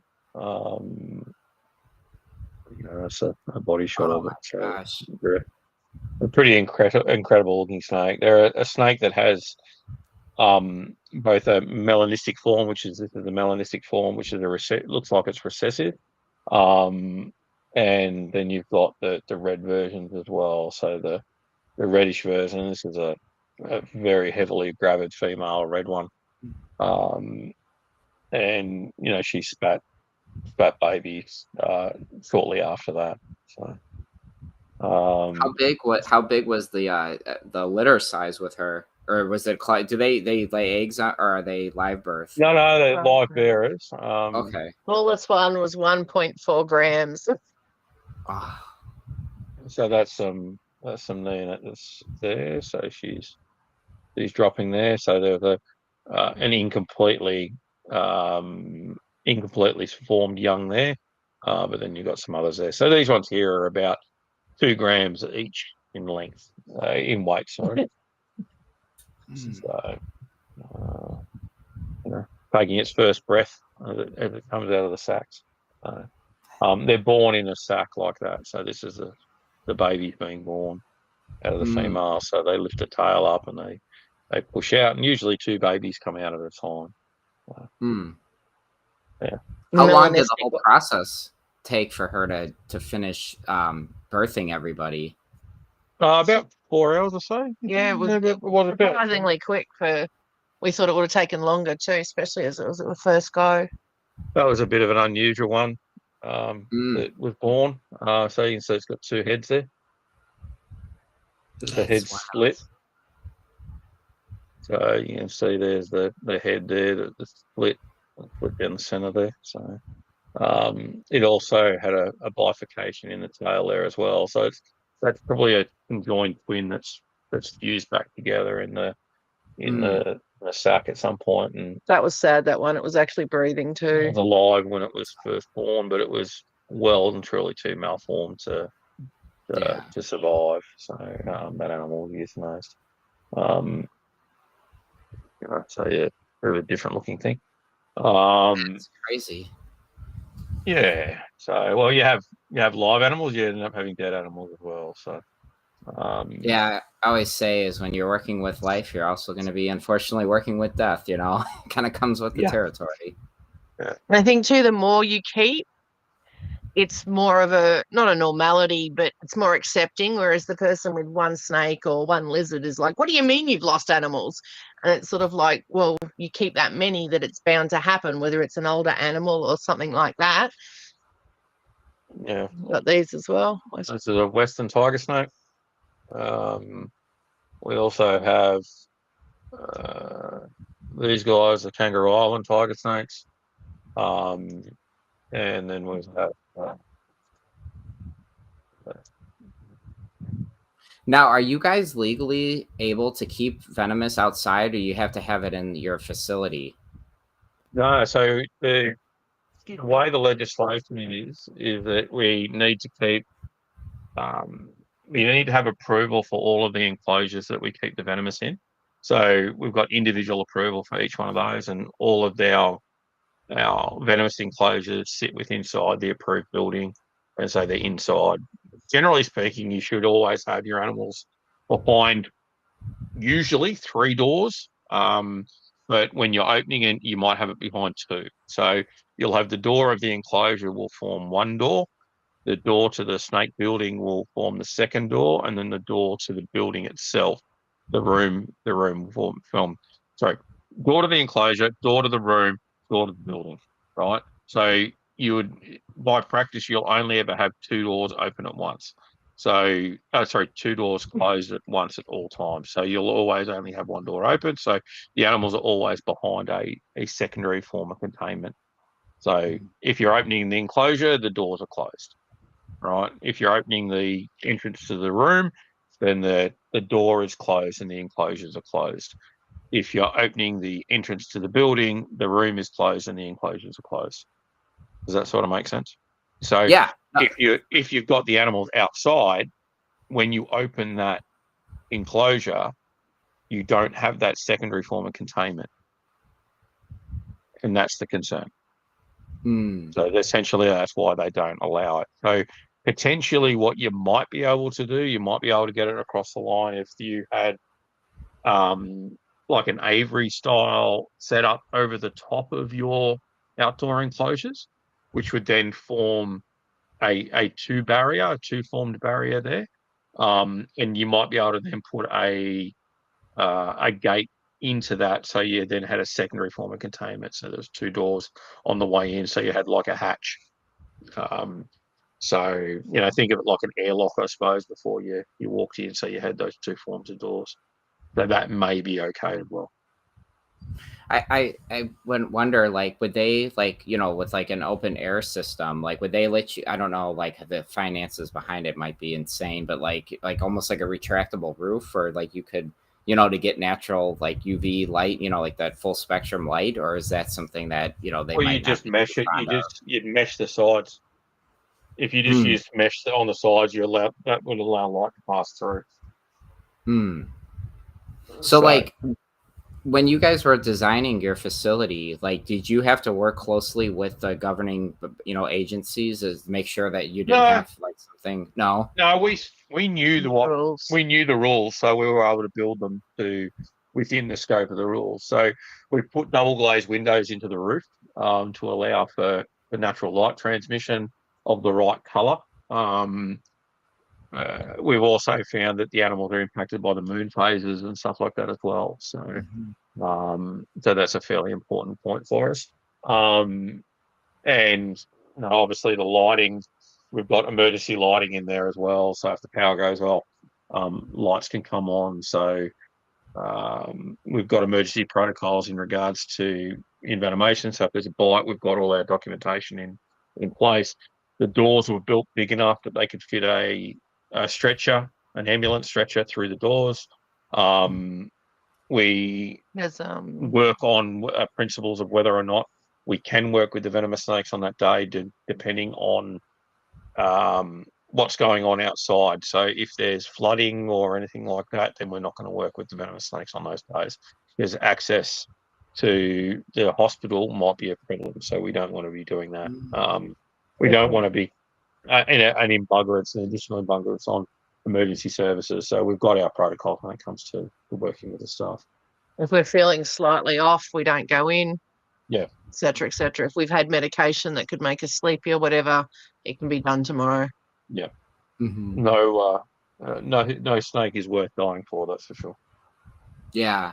Yeah, it's kind of like, I think about like, unnecessary risk and, being able to, basically manage take out as many variables of the equation as you can. So you don't put you don't need to introduce anything that could make the situation more, dangerous than it needs to be. Yeah. Yeah, for sure. Every cage has tags on it. And that's purely because sometimes Scott and I would get busy and we'd move something up to a bigger enclosure or whatnot and forget to tell each other. And I just stick my headphones on and get stuck into cleaning. And you get the habit of something may have been in a certain enclosure for, say, a year and a half, and then it's time to move it up. And all of a sudden, it's not the snake you thought it was.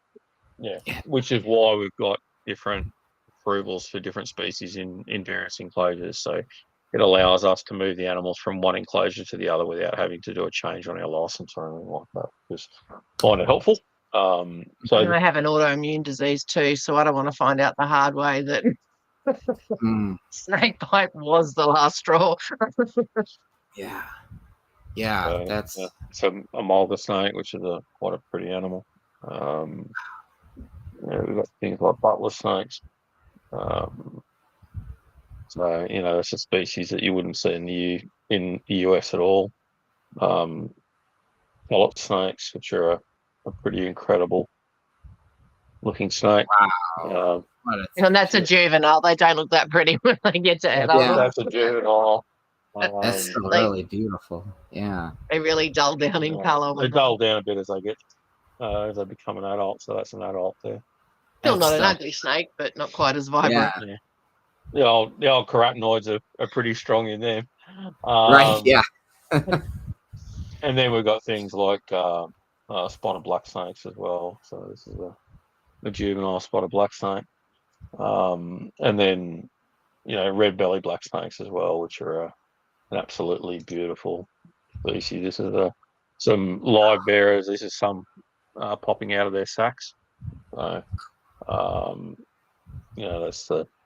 that's mum there. So pretty incredible animals, and then everything to brown snakes and stuff like that as well. So work with some cool animals, I suppose. I would suppose. Yeah, that's a dream list. Oh my gosh, what a collection. So like when you guys when you're making a decision as far as what animals you guys were when you were putting together the collection, Scott, did you already have the animals when I guess was this a slow process to get to where you're at now, or did you I don't know how to say it not really. I'm an adult. I want it. I'm getting it. Yeah, I had most of the species of venomous snake that I wanted, with the exception of funnily enough, a couple of species of death adder, and a couple of species of black snake that I didn't hold. So we then obtained those, but we put them onto our list to say that this is what we wanted to keep. And so we already had them. We already had permission to own them. So when the opportunity came up to actually obtain them, then we got them. I don't know whether it's a good thing or a bad thing when your partner's into reptiles. The good thing. It's definitely a good thing. The good thing is that there's no lecture. You're not getting in trouble when you bring something home. But there's also the downside to that too.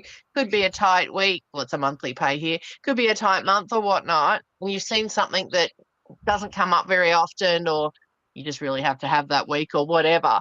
And there's no one there to go, no.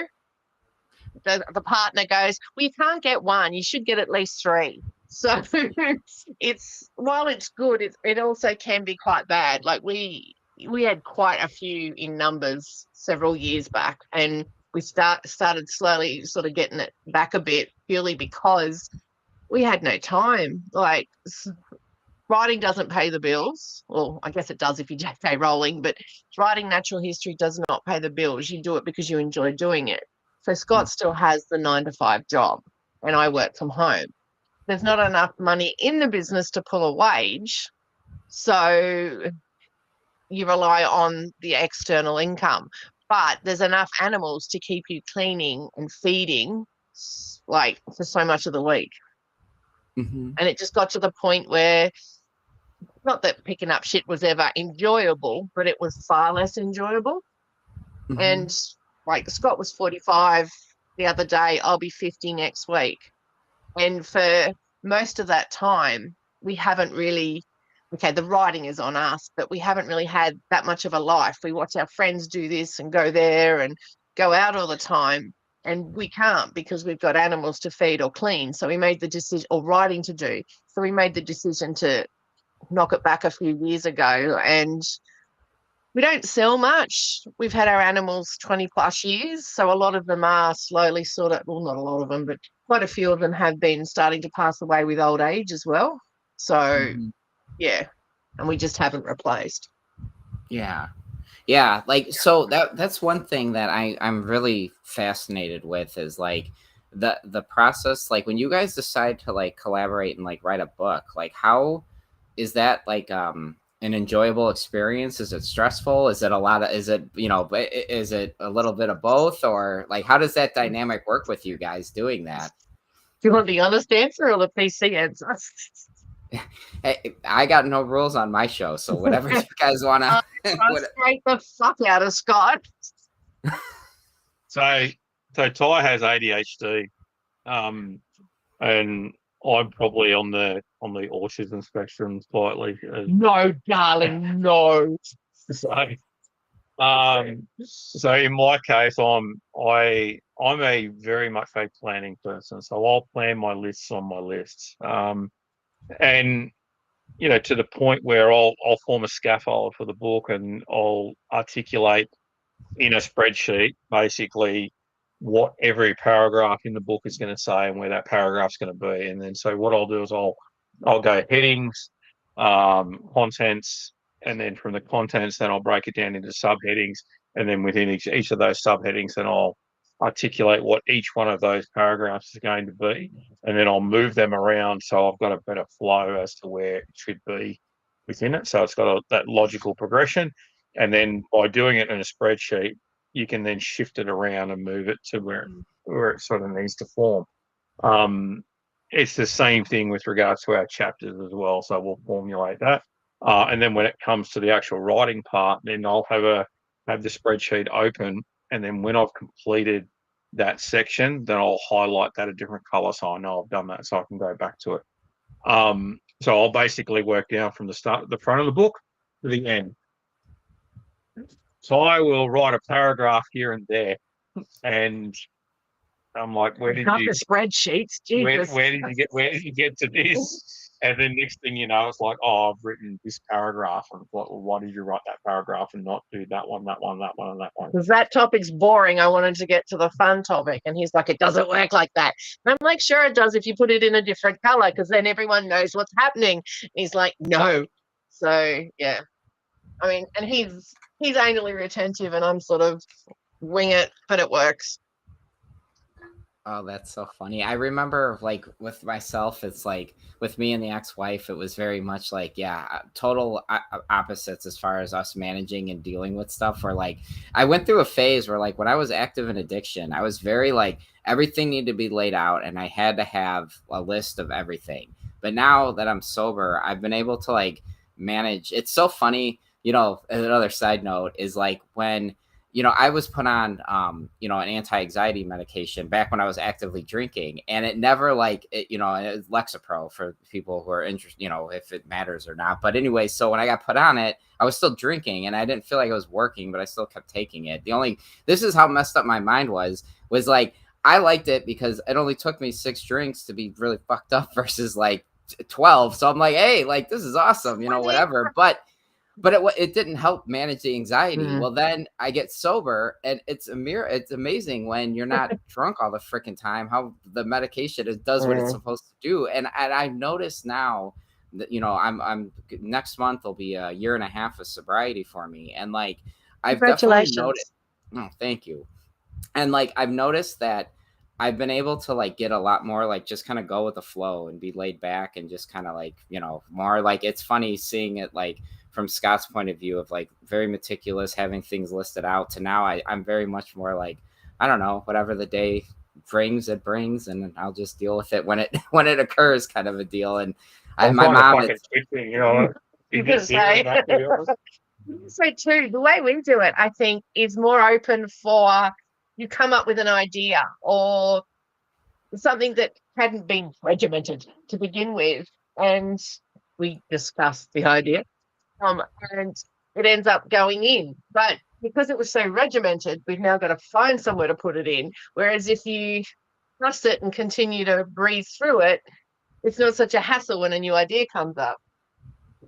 No, it's a hassle. It's definitely a hassle because you've got to find where it's got to go, because it's got to then flow with the rest of the text. This is nothing. You should see us at the proof stage. Oh my fucking God, I thought we were going to get divorced one book. So so when you guys wrote the Elapid book, like from conception to it being published, how long was that process? 14 months. No, it wasn't. It was less than that. Less. 12. We did that in 12. Really? That was written in 9 months. Yeah. Oh my gosh. Holy cow. Because that went to peer review as well. That's what I mean. Like, we don't have a life when we've got contracts, because they are usually a year. Yeah. Every single contract's been a year. So this one, which is Snakes of Australia, which is the most current field guide, the new field guide. That was about 8 months, I suppose, from start to finish. And I think people will like pick it up and okay, that one's got a few more pages than the little $30 ones. People pick them up and they think, oh, it's small. There's not that much to it. But as you would well know, there is a lot to it. You've got to cross-reference. There's years of knowledge yourself. There's always finding new clutch sizes or things like that. And it does. Getting out there, taking the photos, it does take a lot of time. So the literature review is a massive part. Before you start your writing, I do a lot of reading first. And so you'll go through and you'll read everything that you need to read before you even start writing. Because that will then help you formulate what paragraphs you need potentially. You know, so we're working on a couple of different captive books at the moment. And you know, those are in that same boat, right? Where you're reading through every piece of text, every paper that's relevant to what you're talking about, making some notes so you've got the right citations, making some notes to make sure that you've got that information put to the side. And then when it comes to the actual writing part, the writing part's a really easy process. That doesn't take very long at all. It's that process that takes into working out what paragraphs you need to write and where those citations fit as well. Distribution too. You're always checking right up to the last point. Distribution, that nothing's been found out of its distribution zones. Yeah, so you'll go through and you'll do checks on some museum databases that we've got access to, and a couple of those to make sure that your identification and your distribution is accurate. So, and then there's those lovely papers that come out all the time when things are taxonomically and things like that, and you're like, shit, got to rewrite that one. And it's like, you know, as an example, I mean, you talk about Strophaurus as something that you like, right? You've had in recent times, you've had Strophaurus horneri be described, Strophaurus spinula be described, Strophaurus trux being described, and there's another one that I am missing off the top of my head that I can't think of at the moment. But there's been, you know, 2 in Queensland, another one in WA, and then the other one in the Northern Territory, and then there's more coming. right? Mhm. There's more Strophiurus that are yet to be described. So, Ciliaris is a classic example. When you read the paper that described Chrysalis, they mention nine species within Ciliaris, right? Well, those 9 species haven't been described. You've got aberrans and you've got Ciliaris, but then the ones from Alice Springs are different to the ones at the top end. The ones in Western Australia are different to those ones. The ones you get in Queensland are probably different as well. So there's a whole heap of animals within the Ciliaris complex that are yet to be described. Um, the phasmid geckos, the Taeniatus complex, has probably got something going on it. In Elderry, there's certainly at least 3 or 4 species sitting within Elderry. So there's more coming at some point. Someone's going to name them. Intermedius, Strophiurus intermedius. There's this massive population, a group of massively sized animals from Alice Springs, which is so much bigger than the other forms of intermedius that are out there, that are also happen to be geographically isolated and all the rest of it. So, when someone eventually looks at the genetics on them, they're probably going to be something distinct. There's some interesting morphological differences in various populations of Strophiurus williamsi. So there's probably some species there that are yet to be described. There's a lot out there. So, the more you do your deep dive into Strops, the more you'll see that there's probably more stuff yet to be described.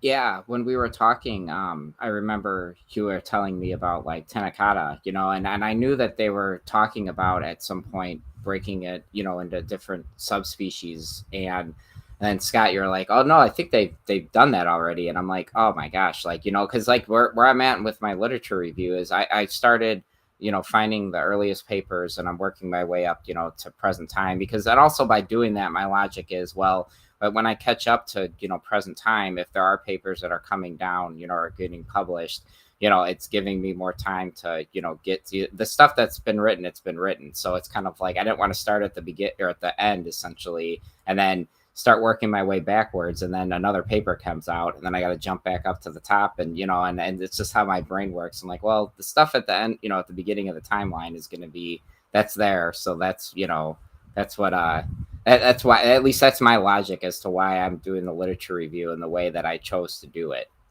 So talking about Taenicorda, so this is Taenicorda albiocularis, white-eyed golden-tailed gecko from Blackdown Tablelands.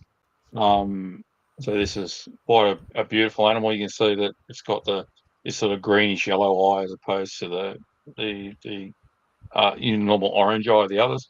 So it's a headshot there. And then you've got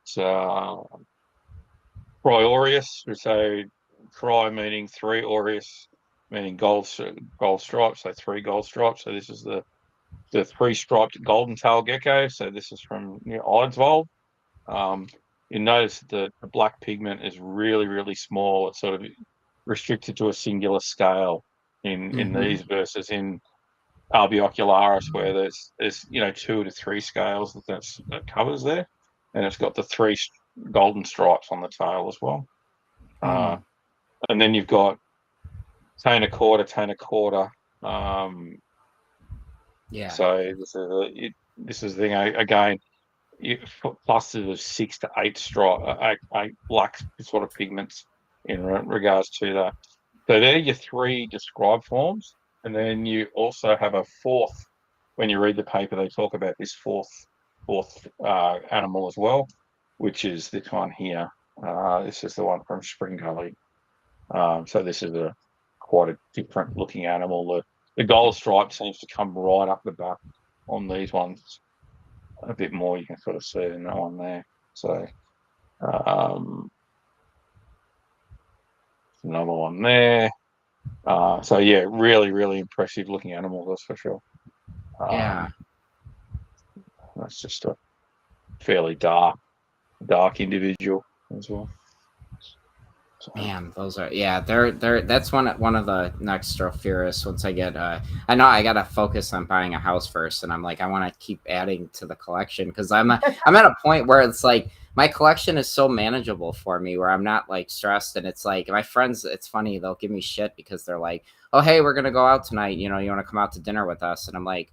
Actually, I kind of, you know, not to be rude, but I don't. I want to like hang out with the animals, and they're just like, well, I thought you said you did your animal stuff yesterday. I'm like, oh, it doesn't stop. And then on top of it, like I find such a sense of like, I don't know what you want to call it, like accomplishment. You know, it's like when you know that you're doing the best you can for your, you know, the I don't know, you want to call it the animal's health, if you would, then it's like I don't know, I feel so much better about it than it's like, you know, you hear people like, oh, I haven't looked at my snake in like, you know, a week, and it's like, how did you go a week without not looking at your animal? It's like, why do you have it then? You know, I mean, I part of me I get it, but then part of me is just like the way that my motives for keeping is different, I think, than someone who's got this big massive collection where but at this I don't know, it just doesn't appeal to me. I guess you'd say that the big massive collection where I can't look at all my animals every day I don't want to ever get to that point, if that makes sense, you know?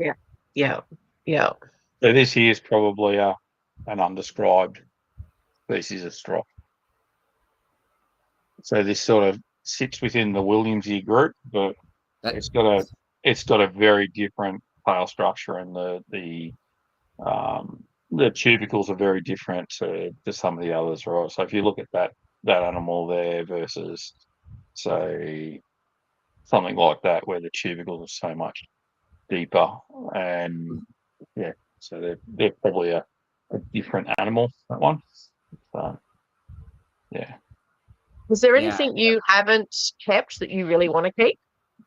I mean, it's always going to be a green anaconda. It's just ever since I don't know, ever since I saw my very first picture, it was a bunch of natives to the area. I think they were in somewhere wherever they were in the Amazon. It was a bunch of natives, and it was like 10 of them holding this massive female, and it was just it made such an impression on me of seeing a snake that large with this man, and they're adults holding this gigantic snake. And then when you look at the head structure, and it's an aquatic boa, that it's like it's just such I don't know what it is about the anaconda, but to me it's like it just screams like the ultimate badass, you know. It's just such a cool snake. But I struggle with wanting to have one because you can get them in the United States. Like they're not hard. They captive bred quite, you know, people have litters, you know, fairly often. So it's more of me like being in a position to where like, can I keep the animal to where I'm not going to feel bad because it's an aquatic snake. I need to give it a giant body of water. But how the hell do I do that in a house? You know, like how do you manage cleaning? You know, when it has a fecal load that's humongous, there's no filter, I don't believe, that I'm aware of that's reasonable, that's going to be able to deal with a massive anaconda shit. You know, and it's like managing. When we were keeping crocodiles, right? We had crocodiles for a while, and you know, when I say a while, 25 years we had crocodiles. But the trick with keeping any aquatic herps is 6 times the size filter you would need for the same thing in a fish, right? So if for a fish tank you would need a filter that would do a 1 liter or a 2 liter tank, a 1 or 2 foot long tank, you'd use the same tank filter that you use for a 6 foot tank on that 2 foot tank, and then that would give you that water circulation that you need for a large reptile. And even then, right, you're still pulling out the poo and all the rest of it, and having to do more water changes than what you usually would, because it's an animal that produces a lot of load, I suppose. Yeah. Well, it was funny watching you know, when he was still alive, when Brian Barczyk had set up that big enclosure for his big green anaconda, and the fecal, the defecation size, and it's just like they're constantly in there with a shop vac, you know, cleaning it and da. And I'm just like, I don't know what the right word is, motivated I would be to wanting to do that, you know, every time it goes to the bathroom, where it's like it needs it, and I feel like I need, as a keeper, I'd have to be available to do that. But it's like, am I realistically going to be like motivated to want to, is it going to feel like a chore? Because right now, none of the stuff that I do feels like a chore to me. Everything, I look forward to it, and it sounds weird, but like scraping gecko shit off the side of an enclosure, for some reason it's therapeutic. I enjoy it, and it's not like a big deal to me at all. Whereas like, I don't know how much I would look forward to, and then it's like, then what do you do with the water quality? And then it's like, my one friend, Brad Gerke, with Brad's Bioactive Builds on YouTube, he set up this really cool water feature where he has the water basin dump into a pipe that goes into his sub pump of his house. So when it's time for a water change, he just opens this, this valve up, it dumps all the water out, and then he just, cleans out the water feature and then fills it back up with water. I'm like, oh, that's more manageable than sitting. I don't know how you drain a 65, 70 gallon body of water without dumping it somewhere, so it's like, well, that would be doable. No, we had the crocodile set up like that. Oh, did you? So we had that. So there was a valve on the front of it, so I could literally just open the valve, and when I opened the valve, I connected a pipe to it, and it would just take it outside. Plumber by trade. Oh, yeah, that's what I'm like, the least handiest person ever. Like, I mean, I owning a house, you kind of are forced to learn how to do stuff, but it's like, I'm much rather the guy that it's like, if it doesn't work the first time, it was like the end of the world for me. And I'd get so pissed and get so frustrated. And it's like, and I'm like, but I don't want to go pay, a professional when it's something as simple as like, I remember one time I had an issue with a furnace and it was like $150. And I realistically, if I had if I was, there and, present, and I had the ability to problem solve and critically think, and I wasn't fucking drunk, I would have been able to figure that out. And it's like, I just wasted $150 because I'm too lazy to just do it, and it's like, now I'm kind of like, okay, like I could figure this out. And it doesn't freak me out as much as it used to, but it was like, I don't know, that's cool that you have that, knowledge, Scott, that you can plumb stuff out and do things like that. That's really badass. It does make it easier that when we're doing stuff around the house, that fact that I've already got the tools, I've already got all that sort of stuff, and then the qualifications and the quality allows me to legally do it. I suppose the difference is though, right? Is that I'm really sorry. I'm going to wet my pants. I'll be right back. Oh, okay. I might be a plumber, but I'm not so convenient that I'll put a toilet in our office. But anyway, that's all right. Yeah. So yeah, I mean, it does make it easier in that regard to be able to do things like that to save time and effort. But then at the same time, right, you got to calculate whether the cost to purchase the tools and all the rest of it is something that's worthwhile for somebody that will barely ever use them. So sometimes it's not necessarily a bad thing to get a professional in, and it's often sometimes cheaper too. Right. So one question that I had for you is that I know you said you started getting into herping a little bit. And the question that I've got for you is, if you could go herping with anyone, past or present, who would it be and why? I would probably say the first name that comes to my mind is Nipper. I honestly like, he's one of those. I bet that fellow will be absolutely frothing to hear that. Because he does like his salamanders. I'm sure they'd be interested in chasing salamanders with you in the northeastern part of the United States. Yeah. Nipper was one of those guys that when I first started doing my podcast, he was like almost like I don't know what you call it, a white whale, And when I reached out to him, he was like so humble and just such a cool guy. And it was just like, it was a lot like with you guys, when I reached out to you, Scott, you and Ty both were just like, so just available, and it's almost like you have this idea because you hear these people talk on these podcasts all the time. And then it's like, you almost kind of like look at them almost like in a celebrity mindset. But then like you kind of said, though, at the end of the day, we're all just like reptile nerds, so it's kind of like, and being able to talk. And it was like being able to talk with Nipper about, sharing like my passions with, with fire salamanders. And he's like, I see those, and it's just like, oh, Nipper, you're killing me, dude. Like those are absolutely, like I would like there's a species of them they commonly referred to as the alpine fire salamander, Salamandra atra, and Archer, the they're black. Yeah. yeah, Yep. that's an animal that I would absolutely. I don't think I would ever have any interest in keeping it, based on, from my understanding, it's it lives in elevation, and where I'm at in the Midwest, I don't think I could.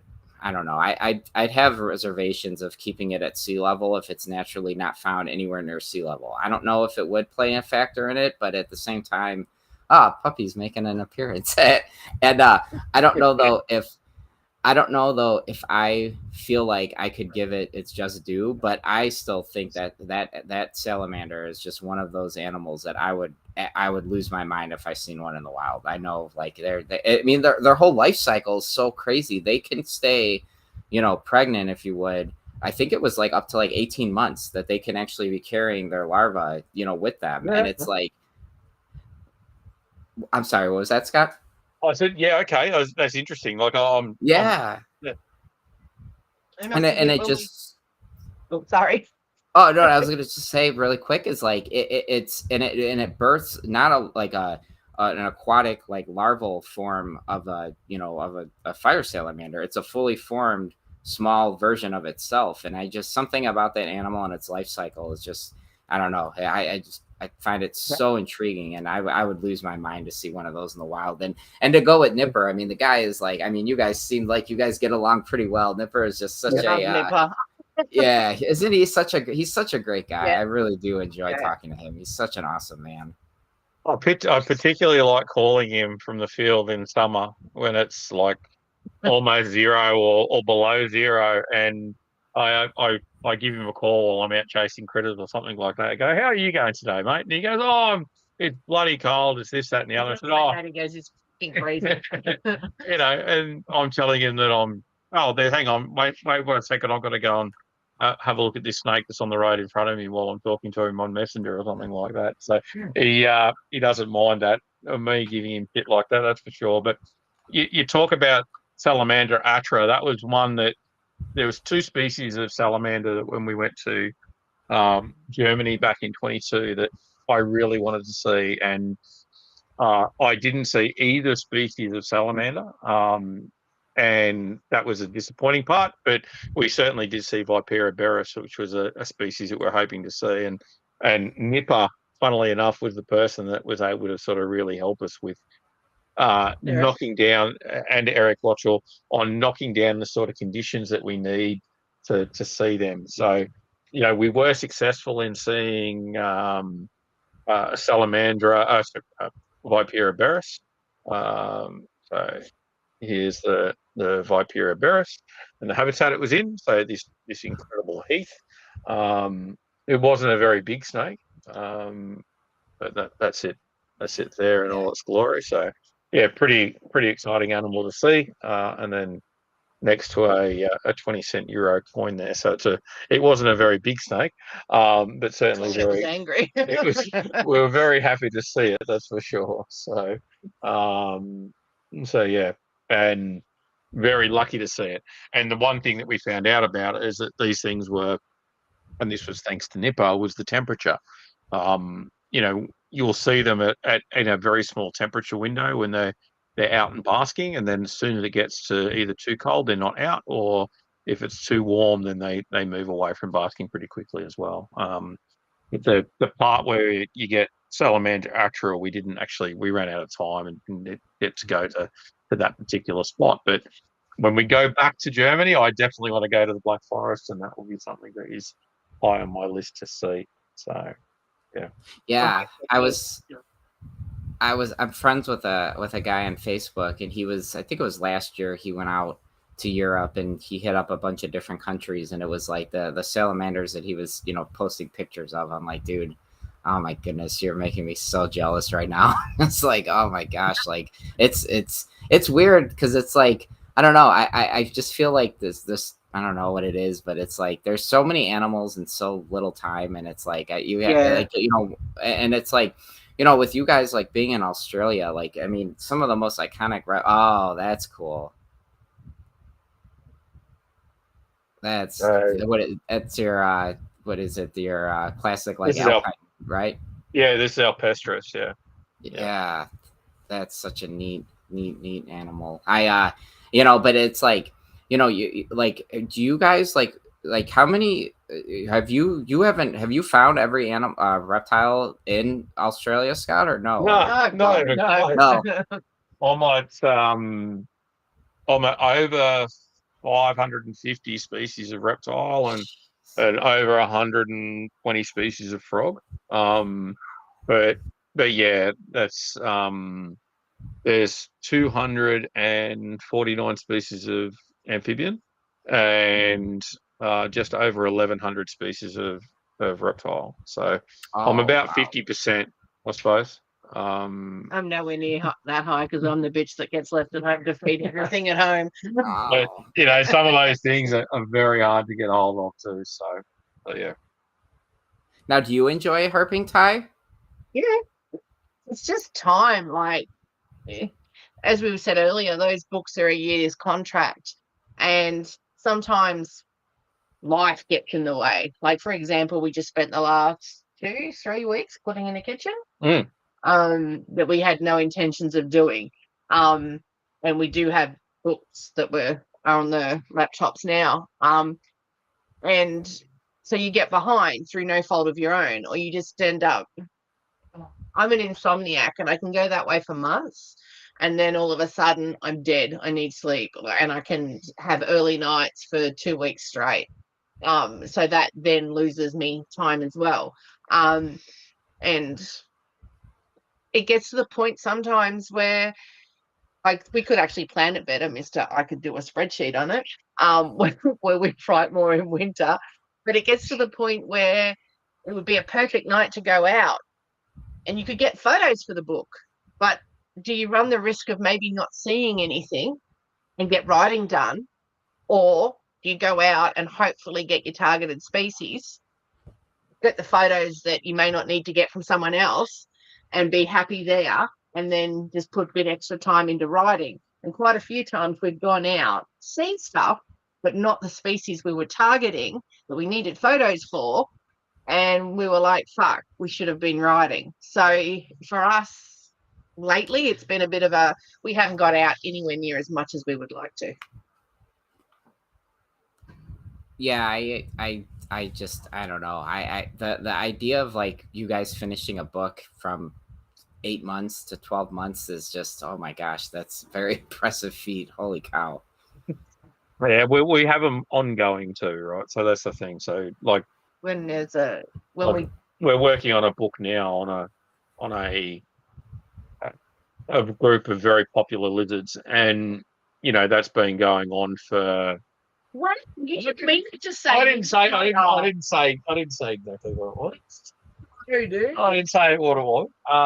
But we're working on a group of popular lizards at the moment, right? And that book's now been going for 2 years, right? And It's only because it was due the same time as another book. yeah, And when Andreas found out how long I was spending on the computer, insomniac, about 20 hours a day, literally writing in between both books, he was like, stop it, you'll fucking kill yourself. I get it when I get it. And we were like, oh, reprieve. but at the same time, though, right, that particular book, we've still probably got at least another 12 months before that one will be done, because there's I hope Andreas isn't listening. because there's a couple of trips that probably need to be done for that one. When we said yes to that one, So we didn't quite realise how much more there yeah, needed to be done. it There was was so off much the back more. of Australasian alacrids. And we were like, oh, yeah. And then there were certain parts in Australasian alacrids where it was a lot easier because there's snakes. Whereas lizards, you can obviously feed a wider variety of foods. It's necessary to feed a wider variety of foods, etc., etc. So there are certain parts that were like, fuck, that's tenfold. And here in Australia, we aren't. We don't have a lot of the feeding that the rest of the world has, or America and Europe at least, and closures, etc., etc. So if we do it to what we are allowed to do here in Australia, I feel the book's going to look half-assed. So we need to add the stuff for the other parts of the world. So much more that we didn't actually think about, and we were like, yeah, no worries. Now we're like, fuck. But it is what it is. So I've already asked them. Yes, I did. Oh yeah, you did. Sorry. Sorry. The equipment one you did. No, I didn't. I was telling Matt how to get a word in edgewise, I would color code the questions, and you still ask the red questions. So here's a red question. What piece of equipment can you not live without in your herp room? Right now, I would say the Luminize Arcadia UV lights. I really became like a huge fan of Arcadia since I've gotten into geckos again, and it's like these Luminize lights. Like as a kid, the idea of giving my animal UV was just like, wow, this is so cool. And then it's like, my degree, when I went away to school is in meteorology. So like we had to do a lot of like from not how it impacts a reptile, but just the physics behind the sun and, black body radiation and stuff like that. I guess you could say like it opened my eyes up to really how like important, like the light spectrum is. So then I opened up this door of like the whole idea of what's the right word, like photo periods, and it was like, okay, how do I do a better job of replicating it? And that idea of being able to dim a light down, and then you can even like I've gotten crazy enough to where if I want to do a midday spray for whatever reason, I'm just I want to give my animals a little midday mist, I'll actually mess with the UV lighting where I'll dim it down, maybe 10 minutes, spray them, keep it dimmed down for another 10 minutes to simulate like cloud cover coming in, the rain, and then the cloud cover leaving, and then ramp the UV up. And it's just something like I try to, I don't know, it's things like that Luminize light just has like really allowed me to really try to recreate natural environments to another level. We've used it in the adders when the adders have gone over. Yeah, definitely. How have you found your career in meteorology has influenced the way your approach to herbs? Oh, greatly. Like I was saying, like the idea of the sun and just how essential it is to like everything. It's a driving force of our planet, So when I started learning, or becoming more educated with just how weather, how weather occurs, and it's like I try to tell people like people visualize or they think of weather as like an object, it's a rainstorm or whatever, but it's simply weather is just a result of differential heating. The earth ultimately wants to be stasis. It wants to be the same temperature. And once the gradient becomes so extreme, the product of it trying to regulate its temperature is the actual idea of a rainstorm, or snow or whatever. So learning that and then just seeing like being more aware of like how my animals respond to photo periods especially has just really I feel like it took my keeping to the next level where like now I'm very much aware of like if I have a snake, even if it's nocturnal, I still try to give it some type of a photo period because it's like again it's just trying to replicate nature the best of what I can with it realistic, but try to make make nature as close to as possible with inside this little box that I'm keeping the animal in. The deal period is such an important aspect for animals, whether they're nocturnal or diurnal is irrelevant. Because at the end of the day, right, the nocturnal species need the bright light to know to go to sleep, and then vice versa as well, right? Like you're not going to go to sleep too well in a brightly lit room, right? So if it was always brightly lit, then that would be an issue. But the same goes for something that's nocturnal, right? If it's always meant to be dark, it usually goes to sleep when it's bright. So it does need those bright lights, even though it's a nocturnal species. How have you found things like air pressure influences things like your salamanders? Do you think that they pick up on air pressure changes and things like storm fronts and stuff like that coming through? Yeah, I have like a weird, I don't know if you want to, my opinion on it, I don't know how popular it'll be, but whatever, I'm just going to be honest. So like, I don't. I think that there's a lot of emphasis on, you know, this or that or this or that, and I think, like, I know Rob Stone has talked about like the cosmic octopus, or the idea of, like, to get an animal, like for example my fire salamanders, to go to, to start, demonstrating some type of amplexus, or their courting, their mating ritual.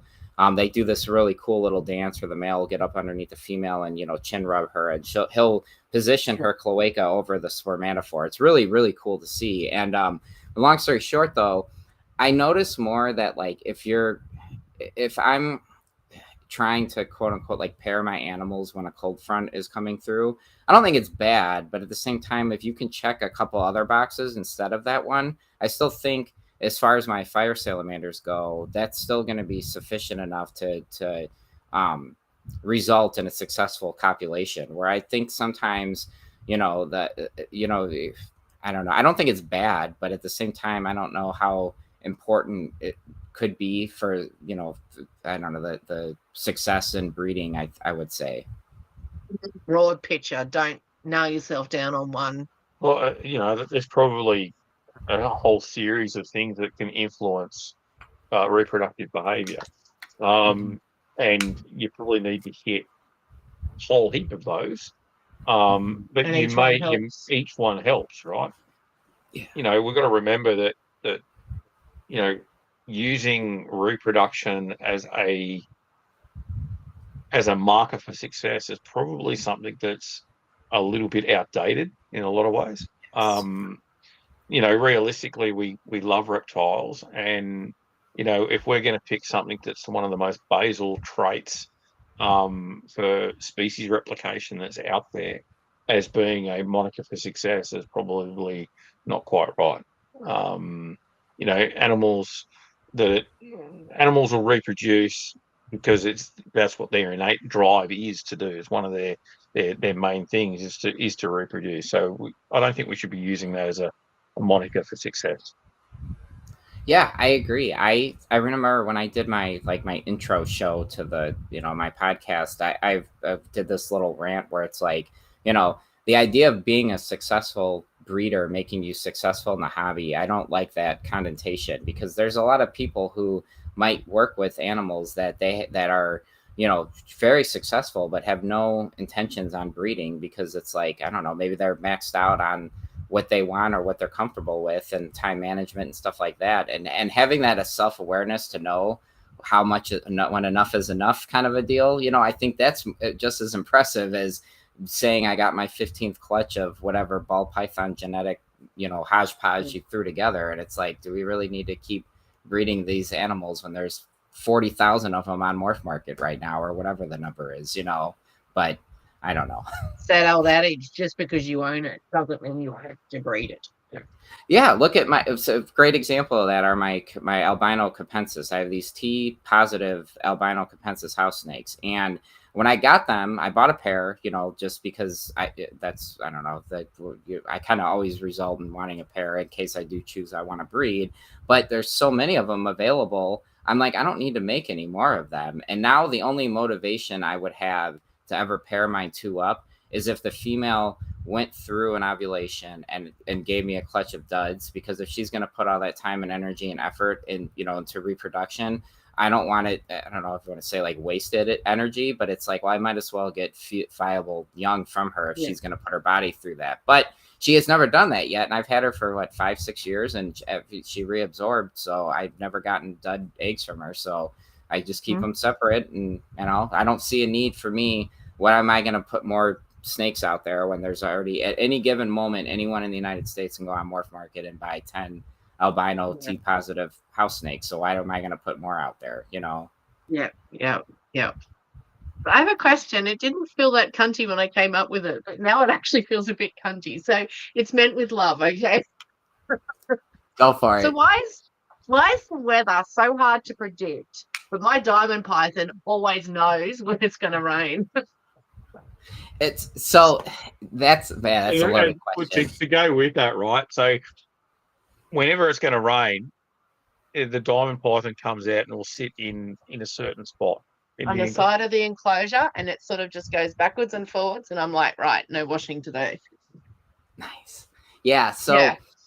the biggest challenge with meteorology in general is you have this very chaotic system that you're trying to put order to. You know, the idea of the butterfly effect, right? Where one little butterfly flaps its wings can affect all this stuff. But it's kind of true, because in order to get certain weather patterns to come to fruition, there's a lot that's involved in the atmosphere that is a basic, damn near impossible to measure. Because here in the United States, I did work on a project, and I gotta keep in mind I had to sign a non-disclosure, so I have to be coy on how I say this, but I did work on a project where we had leased out a Doppler radar to Queensland. And I remember when I was in college, I was very excited because I thought there might have been an opportunity for me to go to Queensland, but it didn't come to be. But in the United States, we have this intricate system in place where, well, now with our current regime, it's no longer. But what they used to do is send up a weather balloon. This weather balloon would go up through all the layers of the troposphere, right? That's the lowest layer, the lowest part of our atmosphere. That's where all the weather occurs. And it would take measurements. And then those measurements would get fed into a computer model. These computer models are extremely robust. They literally compute millions of very high level calculus equations to replicate some type of predict a weather pattern or a weather event. However, you're only feeding it to live actual data. And then at that point, now you're extrapolating, and it's like garbage in, garbage out. So once that data is measured, you're putting a timestamp on it. And if that's temperatures in the upper atmosphere have changed, and the model isn't picking up on it, and there's no way to populate that and force that data into it, you could get a completely different outcome. So like when it comes to natural phenomena, like your snakes demonstrating certain behaviors ahead of a rainstorm, a lot of that is contributed to the fact that when a weather event's going to happen, the biggest, easiest way to measure it is with pressure drops and rises. And a lot of animals, and it's been documented in many research papers, are very sensitive to those pressure changes. So I believe what's occurring is that out ahead of this weather system that's going to come through the area, the pressure is fluctuating. It's doing what it's going to, most likely you're going to be entering a fall. So as the pressure starts to drop, your snake is responding to it, knowing that, hey, there's something cooking, but it's interesting because I wonder where you guys are at in Queensland. You guys get like actual thunderstorms, not just big stratosphere. You guys will get, right? So do you ever notice your snake exhibiting that behavior? But it's like more what we call in the United States, I don't know if you guys refer to them as like garden variety thunderstorms, or we call them air mass thunderstorms, where it'll get really warm and it's not a big blanketed coverage area. You might have a spot with a thunderstorm, but 2 miles away it's dry as it could be, and you could never tell it rained. You guys you do get some, we do get thunderstorms tend to move through the same pattern in here, and so we'll often have the rain sort of hit either just south or just north, but you'll still get that air pressure drop as it comes through, right? They can be fairly fast moving, they can be slow. I mean, we had a cyclone this year, which that wasn't a cyclone. That was pathetic. It was technically a cyclone still. So we had our first cyclone this year, as opposed to a tropical low. So we get tropical lows like once or twice every couple of years. But it was the first cyclone to hit Brisbane in about 35 years, I think it was. So yeah, we get influenced of. I mean, it's a subtropical climate where we are. But we do get tropical influence at times as well. So if there's an instance where there's a thunderstorm in the area and it doesn't actually rain, have you noticed your snake exhibiting that same behavior, even though you might not actually get any precipitation? To be honest, I look at the enclosure before I put the washing on. If he's out and about, I don't do washing, and I don't. So you don't go and see this. And to see if it didn't rain or not, I suppose. Yeah. I would be willing to bet my entire paycheck that that snake will still exhibit that same behavior regardless if you guys get any type of precipitation or not, because I'm almost positive to say that it's most likely responding to the change in pressure, which is indicating hey, there's going to be some type of weather phenomena that's going to come Yeah. through the area. Is your paycheck good? Because now I feel the need to actually note this. Well, I don't know. Maybe before the divorce, I had to give my ex-wife all my money. It might have been, but now, not so much. No, I'm just kidding. No. So, we listened to a few of your backlog over the years, and one of the things that I listened to is that you said that you used to storm chase. Is there a correlation between storm chasing and herping? That's so cool, by the way.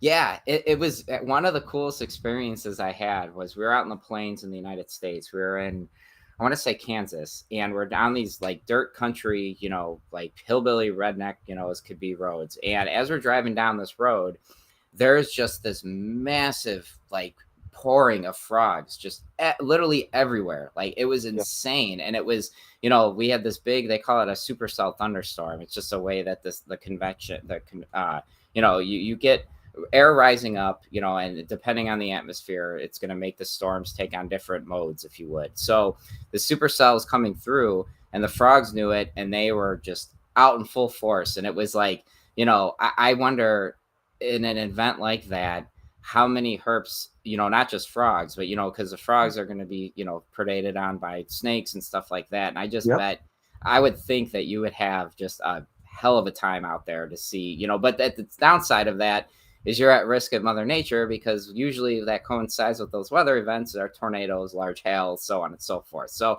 I don't recommend anybody actually doing that, because you probably could get pretty fucked up if you're not careful, This is another cool thing about the podcast, though, and I'm sure you'd agree, Matt. Like, we don't know any meteorologists. So to hear stories like that, we wouldn't unless we were listening to someone else's podcast. So to get to know someone and hear cool stories that you're never going to be able to tell in any way, shape, or form yourself, unless we were running our asses off from it.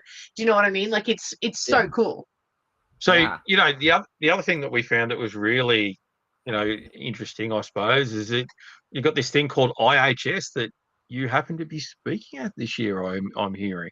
Oh, Can you tell us a bit about IHS? And it sounds like an amazing event.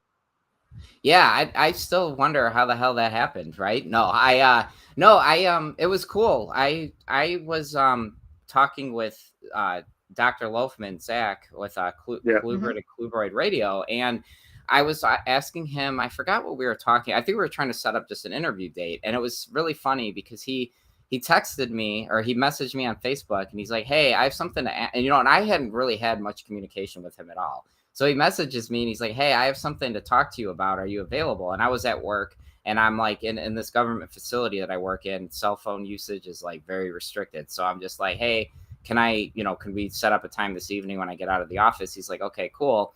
So he's like, "What's your cell phone number? I'll give you a call." And I'm like, "Oh shit, what did I do?" I'm thinking I said something really stupid on my show. And I'm like, "Oh my God, he's going to link, and he's like, "So you're planning on going to IHS, right?" And I'm like, "Oh, hell yeah. Like I've never been, I really want to go." And he's like, "Would you be interested in like doing a talk on fire salamanders?" And I'm like, "Is the sky blue?" "Hell yeah, I would be." I'm like, "Let's do it." So, and then, everything just kind of lined up where now I'm, I got the opportunity, and I'm very grateful for it, where I get to blab about fire salamanders in front of a bunch of people who are probably way smarter than me. So it'll be very, it's going to be really, really cool to, to be able to, in all seriousness though, it's going to be really cool to, be able to share my passion and why, I hope people, even if they don't want to, and in Florida now that their laws are so goofy, they can't legally keep fire salamanders, but at the same time, at least, hopefully I can get people's interest peaked that, they'll appreciate them in a different light than what maybe they'd look at them and go, "Oh, that's cool." Touch on your comment about smarter than you. I do believe passion goes a long way, though, when you're doing something like that. You can sit there and listen to the most educated person in the world, but if it's not tweaking your interest 100%, somebody who's passionate gets all involved and the tone changes up and down, and it is a lot easier to listen to sometimes. Yeah, definitely. Yeah. No, I'm sure you'll be fantastic. Yeah, you'll never be dead. IHS has been going for like 50 years. Yeah. So, and the best part about it is like it's this mesh of herpetologists, zookeepers, and private people, and everybody talks together.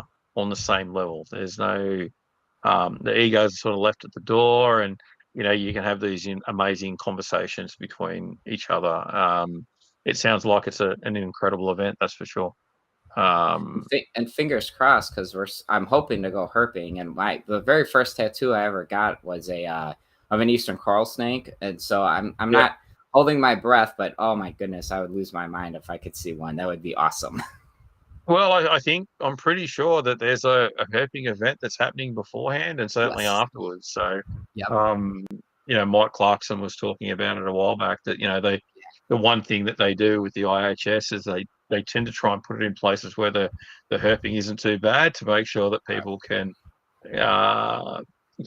take that opportunity when they're there. That's for sure. So I'm sure there's carpooling and stuff like that. But then you also go to a pretty cool facility. I think you're going to Iguana Land this year to have a look at Pie Park's facility as well. So that'll be interesting too, no doubt. Yeah. Oh, absolutely. It's going to be cool. And anyone listening that's in the United States, like, I definitely encourage you, if you got some downtime and you want to nerd out with a bunch of fellow reptile nerds, like, book your ticket and come on down, because it's all indications. Everyone I've ever spoken to who's attended it said it's it's an event unlike any other reptile conference. So I'm excited. I'm really looking forward to it for sure.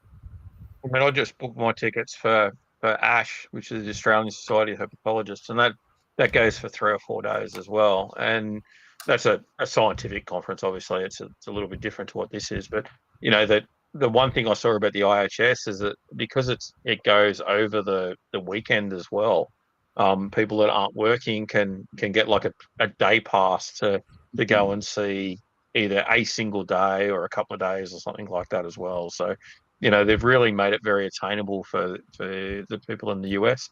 It'd be amazing to attend one of those events one year for sure. Yeah, put it out there, babe. Yeah. Hey, why not? Why not? Mike, if you're listening, call me. Yeah. How's your Stray Furious book coming along?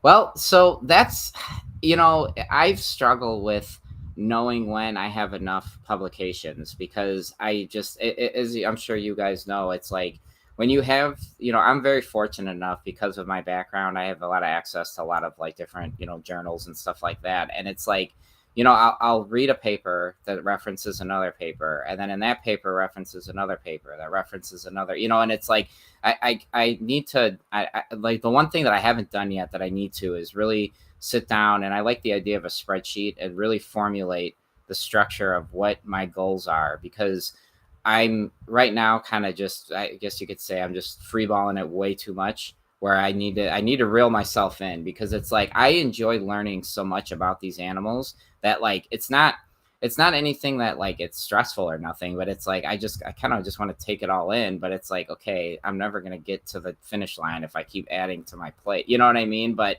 at the same time, I kind of don't want to do that, because it's really cool to be able to, it's just such a good excuse for me to set block times out on the weekends or after work and just, kind of zone out and just read these great minds. Like, some of these scientists, it's like, oh my gosh, what they were able to accomplish in a day where technology is not at where it's at now. Is just, it blows my mind what these people were able to do. It's really, really impressive when you really boil it down to it. I think that probably the best thing to do in that particular case would be, if you're still at that learning the structure of what your book is going to look like, right? Pick your favorite 3 or 4 different books that you would like to sort of model the Stray Furious book on, right? So whether that be the more complete carpet python, or Zach's Xenodontine snakes, false water cobra book that he put out. If it's something else, pick those ones that you really like, and then have a look at what each one of those books have done, and literally just write down to say, right, I really like this, I really like this, and I really like this. How am I going to incorporate that? That'll then give you your main chapter headings, and then you can take into that and go, all right, well, even though it might be a book on salamanders or something like that, right? If it's a book on salamanders and they talk about the importance of water. Well, you know that you can take that section out, and you don't have to worry about that in regards to Can I just say something? Stropurus from a great point of detail. Yeah. Don't limit yourself to that, though. I know Scott and I roll at each other about the way we take to it. He levels me out. I will go off on a tangent. I'll be like, God, and then that'll send me into something else, which in the end of it has nothing to do with anything. And he sort of tries to keep me on track. Having said that, though, the last book we did, Scott found something that he quite liked in a mammal book. Yeah. And it had nothing to do with snakes. So don't limit yourself to, say, lizards. Do you know what I mean? Like, it was a happy coincidence that he found it and it worked well. Yeah. So, I mean, what we were talking about there is a difficulty index for identification, right? So a little bit different from field guide as opposed to what we're talking about here with a captive book. No, I meant idea-wise. Like, yeah, the ideas come out of 100%. not Yeah, what you expect. and that would be sort of where you're going with, right? So you would look at that the captive husbandry books to give you an idea of the captive side of things, but you could be looking at anything in regards to ecology, and you could be looking at field guides or ecological books in regards to snakes, birds, mammals, insects, whatever it might be, and that would provide you with some sort of guidance, I suppose, in regards to what you'd be looking for there. And I sort of think my name's on the front cover of this. I want it to be as best as I can do it. I make it okay when it gets reprinted or whatnot. Yes, you can add to it then, but in my mind, sometimes I feel like that's a bit too late. It should have been done first time round. So whereas Scott will go, pick 3 of your favorite books or whatnot, I actually pull out hundreds of books off the bookshelf and go, no. And I have found some really cool ideas in some older books that, and I'm just like, wow, why do people not do this anymore? And it was good to look at in the case of field guides, we looked at field guides from South America, field guides from the United States, field guides from Europe, field guides from Africa, Asia, as well as stuff from Australia, because the whole idea of it, what you find is you get these regional ideas, right? And, the Americans do things in a certain way. The South Americans do things in a certain way. And so if you can look at a whole things from across the globe, you can incorporate the best ideas of all of those areas. So then when you're producing your own publication, you're borrowing, stealing from other people in that regard to produce your own thing that's completely original. Just cite the book. Yeah, of course. Yeah, of course you cite the sources, right? It doesn't need to be a direct citation where you've taken something specifically out of that book, but if you've used a particular field guide or something like that to help give you some structure ideas or something like that, of course you would cite it. Yeah, that's such great advice. Oh my gosh, that's like the light bulb. It's like, I don't know why the way that you had broken it down, it's like sometimes it's funny because someone will tell me something in one way and it's not that I don't comprehend it, but it's like, okay, but then someone else will say maybe the same thing but in a different way, and I'm like, that makes complete sense to me, and it's just like that's very good advice. The only other thing too as well is be careful with regards to setting yourself deadlines and stuff like that as well. You stress yourself out if you don't actually have one. Don't stress yourself out for no reason. Yeah, so sometimes deadlines are good to give you an idea, but maybe give yourself like windows as opposed to actual deadlines. So go, right, okay, by the end of this month, I want to have the distribution map sorted out, or I'm going to do this, or I'm going to do that, or I want to have I want to obtain the species descriptions or get as many species descriptions I can by the end of this month for me to be able to read through.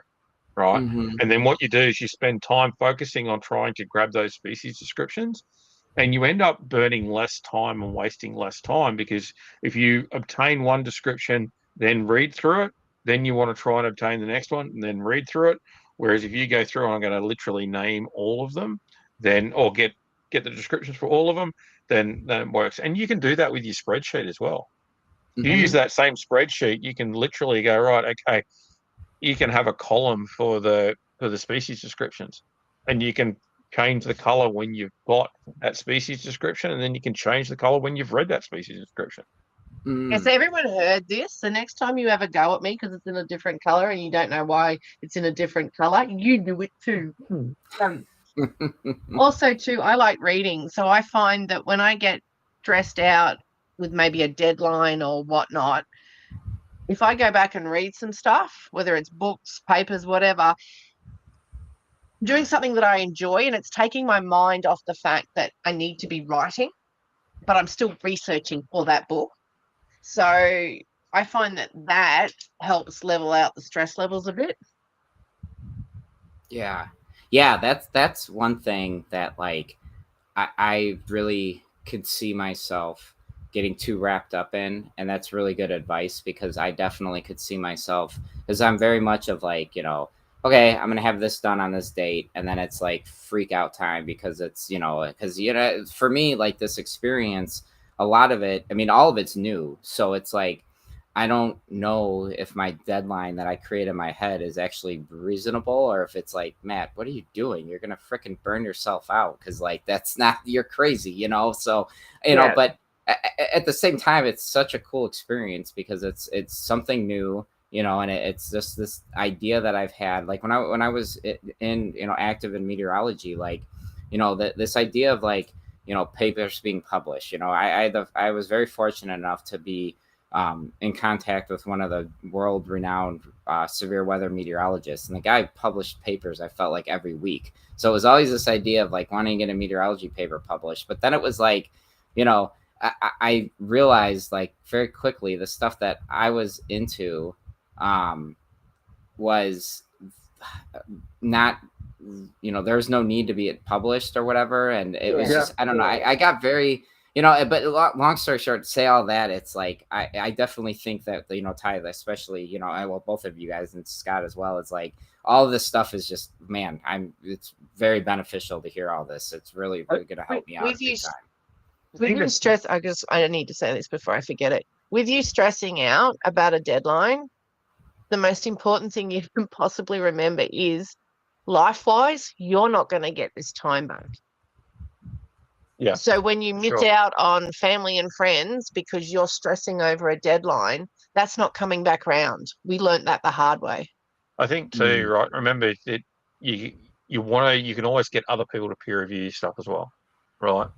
It doesn't matter if 10 people read through your manuscript before you're looking to actually shop it around to a publisher or something like that as well. And it's better to have a mistake in front of 10 people than everyone that buys books.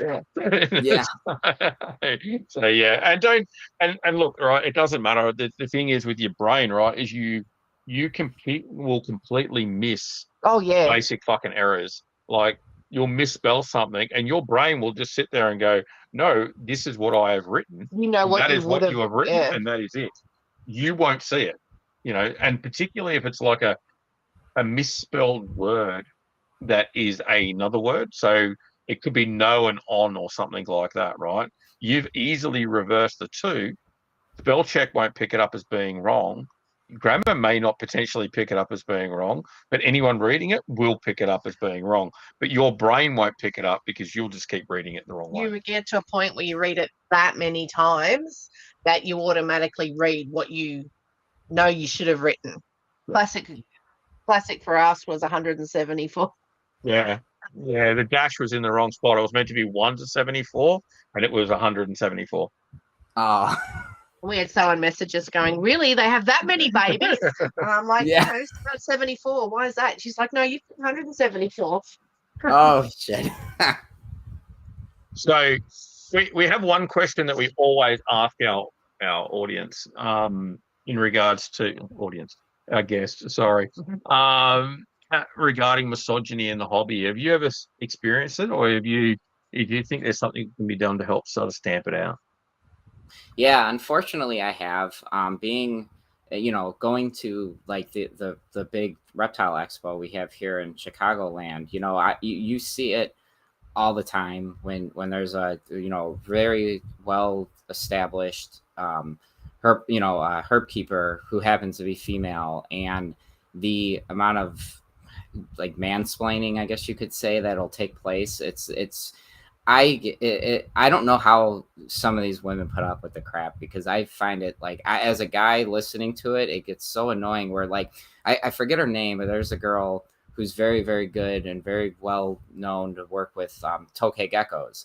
And I'd go by her booth. I don't know interest in keeping them, but I still like looking at them. They're beautiful geckos. And you just hear some of these like knuckleheads just, it's like, do you know who you're talking to? Like, hello, like she, you know, and it's like, I don't know. You just see it a lot where it's like, just because they're a female doesn't, you know, it just, guys' minds, I guess, go to, oh, you know, they don't know this or whatever. And it's like, no, like I think that as men in the hobby, we need to do a better job of, you know, being, I don't know what the right word is, open Human? to, or not Normal? what, right. Yeah, exactly. Yeah. Human? Fucking normal? Like, yeah. Yes. Yeah. It just, it boils down to being, you know, compassion, you know, and humility. And it's like those two aspects in people just seem to be so lost amongst the, you know, craziness of today's modern world, where it's like,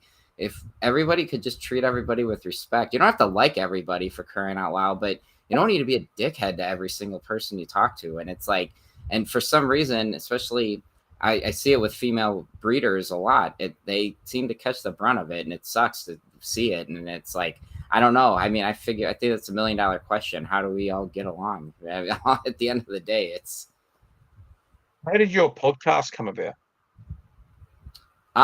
It ultimately came down to just keeping me from relapsing. Honestly, like I had no other goals for it except for the fact that, you know, when you come out of addiction and you go through detox and all that stuff, you know, the biggest fear for me was, what the hell am I going to do with all my time? Because so much of my time was revolved around drinking. So it was very anxiety ridden, you know, days where I'm like, I have nothing to do. I have not, you know, and I really wanted just to give myself something that I knew I was going to be excited to do. And and then that's like the thing is, like, I don't look at statistics and stuff like that, because I would love it if people listen to me, but at the end of the day, the ultimate goal for my show is to keep me sober, and it's been doing that. Yeah. So, you know, combined with my program, working AA, you know, and all that stuff, and putting my passions in this reptile community and how supportive, I could not believe the outpour of people that genuinely want to see me stay sober, that might not have ever met me in person. And it's such a, like, it makes me feel so good to hear people tell me, you know, Matt, you're doing a good job and all that stuff. And it really motivates me. My therapist had once told me early in recovery is, Matt, I want to challenge you to build a life in sobriety that you're going to be afraid to lose if you relapse. And I really took that to heart, where I really tried hard to focus on my career. You know, I really embraced trying to learn more and become a better employee. Then I took it another step where the reptile community, what can I would, and it's so cliche, but it's so true, is I'd like to leave the community in a better spot than where I came into it. Even if it's just me, you know, telling that person struggling, hey, you can get through it. It's not impossible. It's one day at a time, but it's doable. And it's so much better at the other end of, you know, going through active addiction. If you have a hobby and a passion and a community that you're excited about, it makes getting out of that black hole so much more achievable than not having that. And I think all of us as a reptile community, we all have that. And if you're struggling with something, with whether it be mental health or addiction or whatever, you know, lean on your passions, because it really is just another tool in your tool belt. It's another, you know, thing in your arsenal that can really get you through those tough times. So I think Restream kicks us out after 3 hours. So I think we just need to ask the next one. Yeah, ask the next one. I mean, So we do a little segment called 60 Seconds Under the Basking Spot. Let's go. Let's do it. All right, Matt, are you tidy or messy? Messy. Are you the ringleader or an accomplice? Ringleader. Do you prefer handmade or store-bought? Handmade. Night owl or early bird? Early bird. Coffee or tea? Coffee. Do you prefer to drive or be the passenger? Passenger. Phone call or a text? Oh, phone call. Yeah. Would you rather to be able to speak every language in the world or be able to talk to animals? Oh, talk to animals. Dark chocolate or milk chocolate? Oh, dark chocolate. Definitely. And the all-time favorite, does pineapple go on a pizza? Absolutely. Yes. Yeah. We should keep We're telling going to have to you. keep a tally on this because Ty is absolutely against pineapple on pizza. I'm absolutely Oh, for it. I think that we have a couple more things. The one thing I just wanted to touch on real quickly when you're talking about your podcast, I love the final remark that you've got in your podcast where you tell everyone to be nicer to each other. I think that is a sentiment that everybody should take away from listening to your podcast. Is it doesn't hurt to be nicer to everybody. So the one takeaway from this podcast, though, what would you like the audience to get from this episode? if you're struggling and you need help, at the end of the day, it's a battle that you don't have to fight on your own. And there's a lot of resources and people out there that want to love you and see you succeed. And I think it's really important to put a message out there of hope and joy. And there is love, and there's times that's going to suck trying to get sober or trying to work on your mental health. But at the very end of the day, this battle is hard to fight, and you don't need to do it alone. And like I say all the time, I'm not a therapist, I'm not a doctor. However, if you reach out to me, whatever I can possibly do to help you out, rather it be putting you in contact with someone or just telling you, hey, it's going to be okay, please do, because you're not alone. There's a lot of people who have the same problems. And if I'm a doofus and I drank way too much, and if I'm able to get sober, there's no doubt in my mind, anyone listening to this, you can do it too. It just it starts with that one step, one day at a time. You are an absolute sweetheart. Is there anything we haven't covered that you would like to say before we close up? Just be kind. Remember to smile and love everybody. Very good. Where can our listeners find you, Matt? On Apple, Amazon, Spotify. I don't do like YouTube or nothing. I have I'm not opposed to doing it, obviously, but I just do audio. So anywhere normal podcast you can find, I'm sure I'm on there. Okay. So, okay, you go. No, you go. Because I'm just going to grab it so people can see it. So we have a Midwest giveaway that Scott from Midwest was very kind to give it. So there is a hook. There is a T-shirt.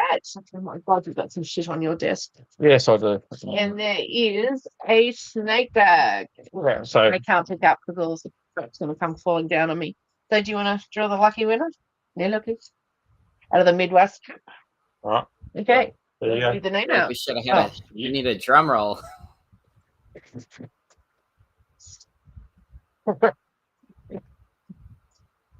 Can you open that? I broke my fingernails. Yeah. Girly girl over here. Jesus Christ, that's made that tough, hasn't it? Did it on the stick at reversed.